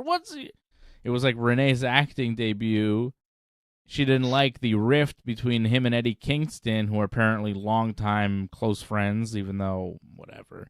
Eddie Kingston shows up, and Renee tries to get between them as they yell at each other. And Moxley says, who cares about some old Chikara bullshit from 10 years ago, Claudio, I think what Moxley's trying to say is, look, we were friends in Chikara 10 years ago or wherever on the indies, and you had some problems with Claudio, but me and Claudio been up and down the roads together in WWE for years, and you weren't around, and I'm tight with Claudio, so leave me the hell alone, Eddie Kingston. But Eddie's all mad, and then Moxley's like, get out of here, and then he walks away, and then Renee tells Eddie very sternly, you need to fix this. You need to fix this, Eddie Kingston. Because I don't know what that means. I don't know. I don't care about any of this Eddie Kingston, Jon Moxley drama over the heart of Claudio Castagnoli. Yeah, I'm not big on that, but I wasn't expecting that whole Renee would get mad kind of thing. Like that was a nice, different kind of twist to it. I wasn't opposed to that. Okay. It was, I don't know. It came off staged. It didn't feel yeah, of course. natural, Because right. They even said, like, Renee is everywhere. Like, they threw it to Renee like she was doing an interview, and then they cut to her, and then she's like, and Moxley, like, I don't know. It didn't feel real. And why is she why is she telling Eddie Kingston to fix the Moxley relationship? Like, what does she care? What is that? No, I agree. It's a lot of weirdness, but I don't mind the direction of like actually adding her to that because a lot of people know that her and Moxley are married, so like take advantage of that. It made sense to have her in that role. I just don't know if it'll work. Like limit it, Like don't it use too made much. sense for Brandy to be Cody's on-screen wife, right? But she contributed to the fans turning on Cody and never really got over that in AEW. So, well, Pharaoh came back, so there's always possibilities for other people. Pharaoh came back on Raw. No Brandy, though. WWE's like, we're good. We want to keep him a successful babyface talent. Thank you, Brandy. You can come backstage and eat catering and hang out as much as you want. You're welcome, but we're not going to hire you. Maybe as a ring announcer. Maybe that's the best way to keep Brandy as a ring announcer for WWE, or even Renee as a backstage announcer for AEW instead of an on-screen character. But we'll see. We'll see what they do. Didn't I don't think they'll Dasha keep almost her get- as an on-screen character. Did Dash almost get destroyed? That was at Forbidden Door, I think, right? Dasha? With yeah, The ring announcer, Dasha? Yeah. Didn't she almost get destroyed? I want to say, was that Forbidden Door or was it Dynamite this week? Where someone got thrown into her? Was it Jericho or Sting? Oh, yeah. Yeah, I don't remember, but I do Or remember. It wasn't Naito, actually. I just remember Yeah. her just putting her hands up, being like, ah. Well, it happens. If you're the ring announcer, you know, like, things happen. And the wrestlers In don't always AEW, care. You should definitely be worried. Yeah. MJF and Adam Cole backstage. MJF tells Adam Cole, because they're a tag team now in this blind eliminator tournament where everybody is conveniently paired together in mysterious ways. And MJF congratulates Adam Cole on getting sick for Forbidden Door and says he wished he would have thought of that to get out of wrestling, which I think was fantastic. And then Cole was like, no, I was actually sick. And MJF's like, yeah, okay, sure. MJF is so good. Like, this is a cheesy little segment, but MJF is so good that he made it work. He's like, oh, I think we could run the company together as a team, Adam Cole. I want to hang out and, get to know you a bit. And Adam Cole's like, I don't know. I don't like you. I don't want to do it. But MJF is like, come on. And then he's like, I have a gift for you. And it's a T-shirt. He's got tag team merch for them. It's a Better Than You Bebe T-shirt. And so MJF and Adam Cole are trying to get to know each other and hang out before they become a tag team. Like, it was a little dumb, but MJF makes things work. It was all right. Well, he's going to have the week segment on Dynamite because he's actually going to wrestle on Collision this week. So, oh yeah, I think that's why. So, fluff on Dynamite and then actual action on Collision. That's all right. And next week on Dynamite, they're going to start this tournament, not with MJF and Adam Cole. I have no idea when they will wrestle as a team. I have no idea how many teams are in this tournament. I think if you win, you get a tag team title shot. That seems to be made clear now. But no idea who else is in this tournament other than Adam Cole and MJF. We also know that Darby Allin and Orange Cassidy, who've teamed together in the past, are somehow a team again. Isn't that a coincidence? So they'll be teaming together to take on the former tag team, now a tag team again, of Keith Lee and Swerve, who broke up, but now they're being forced to team together in this stupid tournament, which, what a coincidence. They put them together. So everybody's got their own little angle that they're running in this tournament. Darby and Orange are just a team. They'll probably lose to Keith Lee and Swerve because Keith Lee and Swerve are former tag team champions, and they're probably being put together for a reason at this point. Anyways, that'll start next week. That tournament of an unknown number of participants. We have no idea. They've not said anything about it as far as who's in it, who else is in it, how many teams, how long it's going to go for, when the finals are. Nothing. And they're running the Owen Hart tournaments at the same time. Well, I think that's mainly going to be on Collision. I know they were supposed to have a match on Dynamite this week, and it's getting pushed to next week. But I think it's mainly just going to be on Collision, that stuff. So they're going to try to keep those tournaments separate.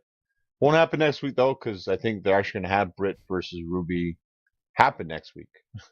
In the Owen Hart Cup match? Yep. That's the rematch of the finals. Remember that happened last year at Double or Nothing.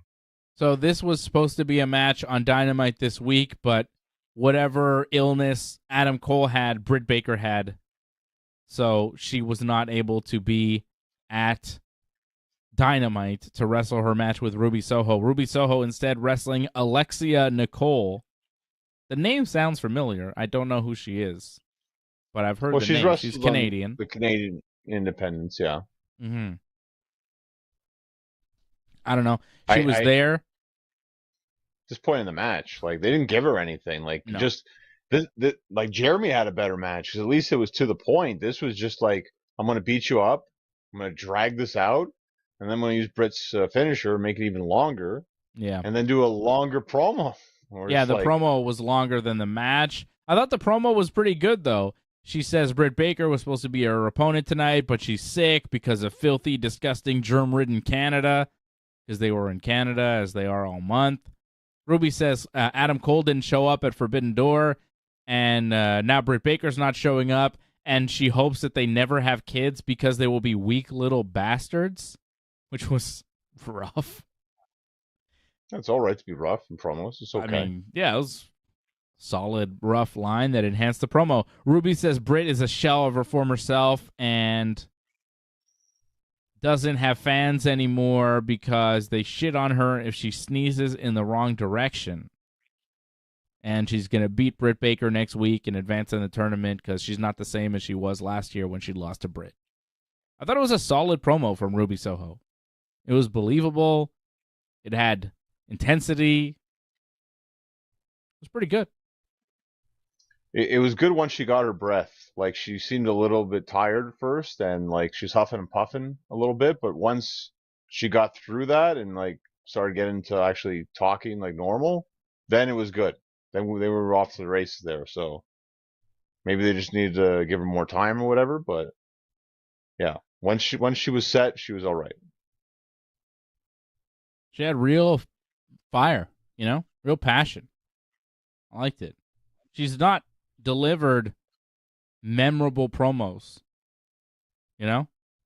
She wasn't bad in WWE. It's just there wasn't many moments where she got promo time. She had a couple, but not too many. And now we haven't seen too much in AEW, but hopefully this will be a start for her. Like they've said she is the leader of the group, which is kind of weird, but if she's going to be the leader, she's going to do a lot of the talking. So there you go. Well, Paige is the biggest star and Toni Storm is a champion. How's Ruby the leader? Because I guess she's the one who does the talking. So that's how that works. Doesn't Paige do the talking? I quit calling her Saraya. Can't get it right. Saraya, yeah. Paige. But it's all right.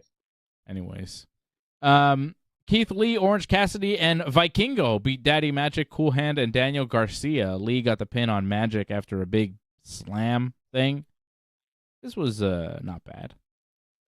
I love seeing Vikingo in there. You don't see Daddy Magic and Cool Hand. You don't see the 2.0 on AEW Dynamite too often, so it's good to see them get a match. And they teamed up with Daniel Garcia, and I believe they teamed up with Daniel Garcia in the past, like in IWS, so that was like a team that they continued. Do you know anything about that? I have no idea about that, but they teamed together in AEW, remember? Like before they were even in the Jericho Appreciation Society. Oh, that's true. They were, yeah. So I think that's what they were referring to. Oh, maybe. Because I know, didn't Daniel Garcia wrestle in IWS before he was... Didn't he wrestle in Montreal? I'm pretty sure he used to wrestle. Was it FLQ? He wrestled yeah. Oh. I thought he may have wrestled in IWS too. I'm not really sure. I don't know all the history. I can't go to all the shows and pay attention to all the things. I know people want me to go to some of these shows, and I'm like, well, I have children, and they need me more than you do. Priorities. I agree. Your priorities are better. Yeah. Yeah. It's like, hey, I saw a lot of people I know went to Forbidden Door and had a great time, but I couldn't go to Toronto because I was on vacation with my family the next day. We were making a big trip, and we were gone for several days, and we took a little vacation that was planned prior to Forbidden Door getting announced. So I got my priorities with the priorities with the family. Well, when you think about it, I think Canada might get Forbidden Door again, so maybe Montreal next year will get it. So Ooh. Fingers crossed. I mean, that would be pretty amazing. I don't think they want to do Forbidden Door in the States anymore. So Canada is going to be a prime spot. Why not? Because it's such a pain in the butt, I imagine, to get all the Japanese talent there into the States. Harder than getting them into Canada? Hell yeah. Like the U.S., like trying to get people to wrestle, like in the States is a lot harder than it is in Canada. In Canada, like there's barely a problem whatsoever. In the States, a lot of red tape. Because visas and stuff. Yeah, that's not wrestling over children. No, I don't think so. No, that's not not everyone has children, sadly. Once you have children, you change your philosophy. Yeah, if you don't have children, I mean that makes sense. But I've got a couple of them, and they're way better than wrestling. And my son likes to watch the wrestling with me. Today I did 3 kinds of wrestling. We did wrestling matches, me and him, where he beats me up. This was after I went to jiu-jitsu, so I was nice and beat up already. I come home, I take a shower, have lunch. He starts beating me up. And then we did wrestling with the wrestling toys, where we play with the wrestling action figures, and he's got all these great setups, and he's booking better matches than anybody else could at 6 years old. And then we played AEW Fight Forever. So it was really just an all-wrestling day with my son. So I say children over wrestling, but we really combine. We combine it. My son is really into wrestling. My daughter is 1 year old, and she's not... I don't know if she's into wrestling. I think she is, but it's hard to tell. But my son, I could tell he speaks. So that's helpful. A lot of wrestling is what I'm saying. And I got AEW Fight Forever. And it's been pretty fun. I like it. Well, tell us about it. Tell us how it is. It's good. It plays a lot like, the classic wrestling games like the No Mercy. With the grapple, you press B to grapple, and then you could do a stronger grapple, and there's different grappling moves. Like I just got it yesterday, and I haven't had a ton of time to play because, like I said, I've been doing a lot of other things. But so far, it's pretty fun. It's pretty fun. There's a limited roster, but I think they're going to add some characters over time. And, yeah, the gameplay is pretty good. It's pretty good. The finisher setup is different for every character, so you kind of have to get to know your character that you're playing with to figure out the finisher, or you just press start and look at the move list to know, when you have a finisher, how to do it. Because some of them you have to like grapple from behind, some of them you have to grapple like on the ground. Very much like the old school SNES wrestling games, where if you had like a finishing move and you were Yokozuna, you had to know to go in the corner to perform your move. Like you couldn't just press Y and then position. Yeah, you got to be in the right position to hit your finish. You got to hit to do the one-winged angel for Kenny, you got to get the guy standing up and you got to be behind him. So you got to do a back grapple. You can't do a front grapple and do a one-winged angel. He'll hit like a V trigger instead for a finisher, you got to, and not everybody has alternate finishers. Some guys just have one finisher, so you have to be in that one position to hit that move. And I'm just getting started, and I just figured that out. I'm very early on. I haven't started a career mode or anything. I did find out that you have to do 100 single exhibition matches to unlock Owen Hart, which is what? Wow. It's going to take forever.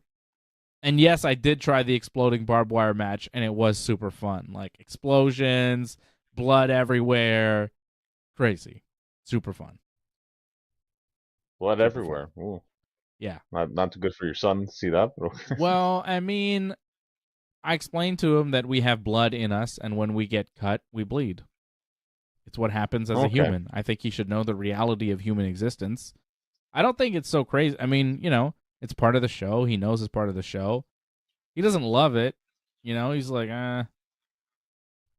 it shouldn't be bleeding. It's not good, Well, I just think in the video, from the photos I've seen, there's a pool of blood everywhere. Only in the exploding barbed wire match. Everything else, the exhibition matches, I haven't seen a ton of blood. In that barbed wire match, yeah. I haven't done a lights out match. I'm thinking maybe the lights out match, there's more blood. I haven't used a ton of weapons either. I've seen guys bleed, but it's not like they're leaking blood everywhere. And you could turn the blood off, too. Yeah. I just figured out that you can change the soundtrack of the game, which is really good, because they put all these, cheesy rap songs performed by some of the wrestlers on the, default soundtrack, but you can remove all those songs and replace them with, Cody's theme and Kenny's theme and all the themes of the wrestlers, which is a far better experience when you're playing the game to like hear MJF's song while you're loading and stuff. Also, there's no commentary during the matches at all, which is weird. There's like music during the matches, but there's no commentary. No Mercy didn't have any commentary, so I think it was to play off that experience. Yeah, but No Mercy was like 20 years ago, man. Like, come on, guys. They try to mirror it too much, I think. I guess. It's fun, though. It's really good, and I want to play more. I want to play more. The only problem is I also want to play Tears of the Kingdom, so I'm torn. And I have very limited time to play video games, so I don't know. I mean, I'm going to get to Fight Forever, and I'm going to play it at some point, but I also want to play Zelda, so tough. You also have 10 hours of wrestling to watch. Yeah, I have like a million hours of wrestling all the time, constantly wrestling, and then there's MMA that I watch, all the UFC shows and Righteous Gemstones. I haven't seen the new episode of that this week. I haven't seen the new Eric Andre episodes this week. New Eric Andre season has been fantastic. Dark Side of the Ring. Was there a new episode this week? I didn't see. Probably. Junkyard Dog, yeah. Oh, there you go. I didn't see that. Like, there's so much I haven't seen, and I really just want to play video games. So there you have it. I'm pretty busy. There's like a lot going on. Plus, there's most of the time where I can't watch TV or play video games, where I have to do other things. So yeah, it's difficult to get around to it. I did manage to watch Raw, Dynamite, and SmackDown today, all in the same day. Wow. Yeah, because I was out of town all week, and I wasn't able to watch it. I got back yesterday. Yep. I didn't watch any wrestling yesterday. So this morning I started with Dynamite because that's the show that I prefer. And, it's like if you're going to watch one wrestling show, you start with Dynamite. And then I watched Raw. And then I watched SmackDown when it aired at 8 o'clock. And then I talked to you. But yeah, I was watching the wrestling shows as we were playing wrestling with my son. It was quite a day. Quite a day. And I started the day play wrestling with Fred at jiu-jitsu class, Busy. Well, long day. Combat sports, baby. Combat sports. Oof. Jiu-jitsu was good today, John. Real good. Real good. It's always good. It's good to hear. Always good. Hangman and the Young Bucks beat Johnny Hungy, Alex Reynolds, and Evil Uno on Dynamite this week. I like that. I liked all of this. I liked the promo. I like the match. I like Hangman being torn, didn't want to hit the buckshot lariat on Johnny Hungy. I like the drama between the Dark Order guys and Hangman Page.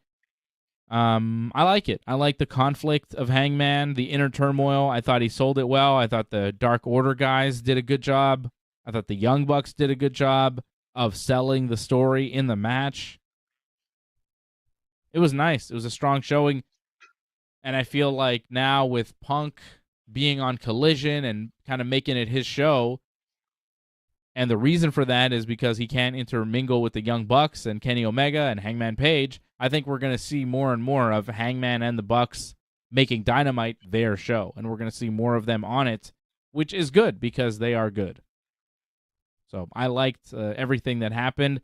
And, of course, the Blackpool Combat Club still mad at the Elite, attacking them with chairs and screwdrivers after the match.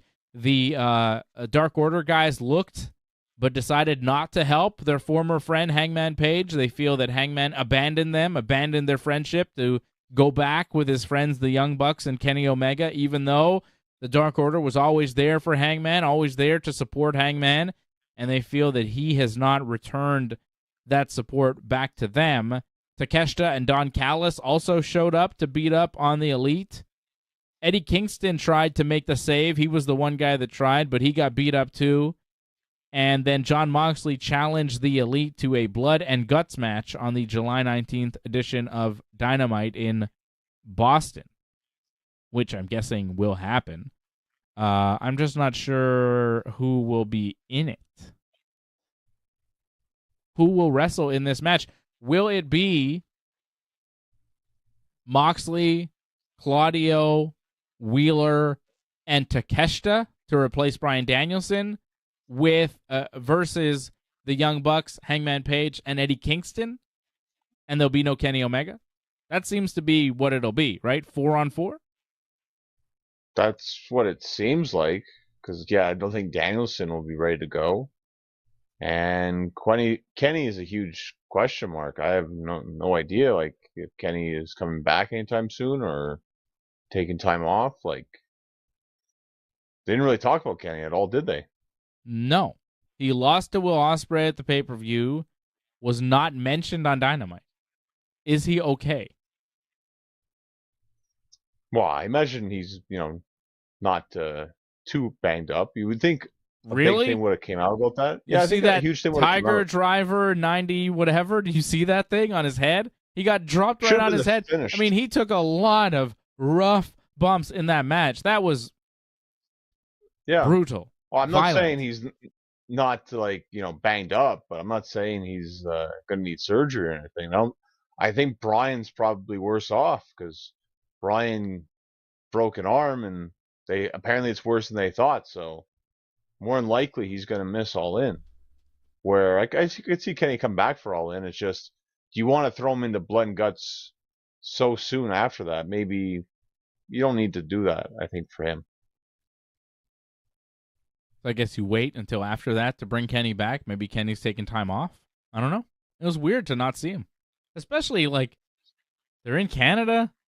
They're staying in Canada for next couple weeks. That's it for Kenny? Yeah. Well, it's possible, unless we see some sort of promo or something from him. But yeah, I could see that. I mean, a lot of these guys get hurt. Like Forbidden Door last year, you saw a lot of people hurt. So, you got to keep people healthy going into All In, because that more likely we're going to get Ospreay Omega 3. So, ooh, I don't know. That would take years off their careers. I don't know if you need to put them in a ring together again. The Dynamite show had a feel of, we're kind of wrapping things up, but it didn't really have a feel of this is where we're going. Well, blood and guts, we're going to there. That's but that was the only thing where that kind of gave us a sign for the future. I guess MJF and Adam Cole are still doing a thing, and they'll wrestle each other at some point. I guess that match probably leading to All In as well, more than likely. All In is the one after England, right? All In is okay, right. When you name your pay-per-views All In and All Out, and you have them a couple weeks apart, forgive me for getting them a little confused. You know what I mean? Goddamn, change the name of something. Whose brilliant marketing idea was that? We're going to have a pay-per-view called All In, and then 2 weeks later, we're going to have a pay-per-view called All Out. Cool. Nice names. Weird. It's weird. It's a weird move, but that's, whatever. I have no idea what the All In is going to be. I don't know what they're main eventing with. I have no clue what they do. You think Ospreay Kenny again? Jeez. It's rough. It's rough, but I mean, you have the potential of getting 80,000 people. I mean, it's one of the biggest matches you can do. I'm sure they can get Ospreay to do it, so why not? I think you have to do it. What people want to see. Well, we'll see. We'll see what's going on as we keep watching the world of AEW. Johnny, it's time to wrap up. Do you have a match you want to promote? You got something happening? Nothing that I can say right now. We'll find out when the summer's over. But for now, just going to be watching more and more wrestling. Yes, indeed. Yes, we will. And we will be back tomorrow afternoon watching more wrestling right after WWE Money in the Bank. Tune in here to the Ringside Report Network.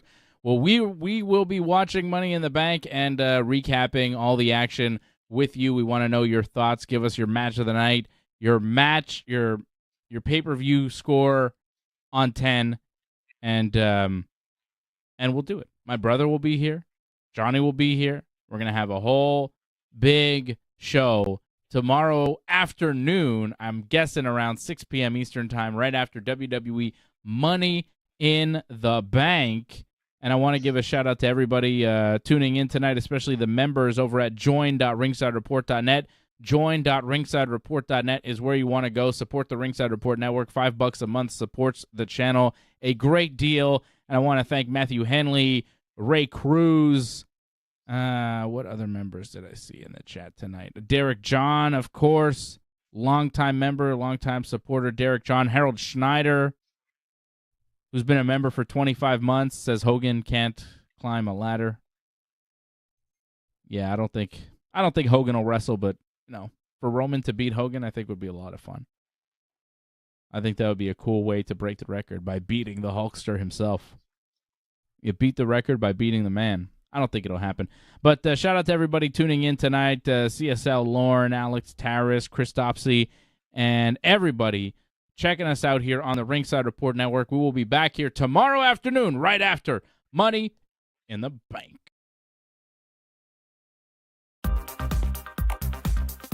Please join in and give your support to Ringside Report Network. We've been providing expert coverage and commentary on both pro wrestling and MMA for over 15 years. Go to ringsidereport.net/support to find out more ways to support the channel.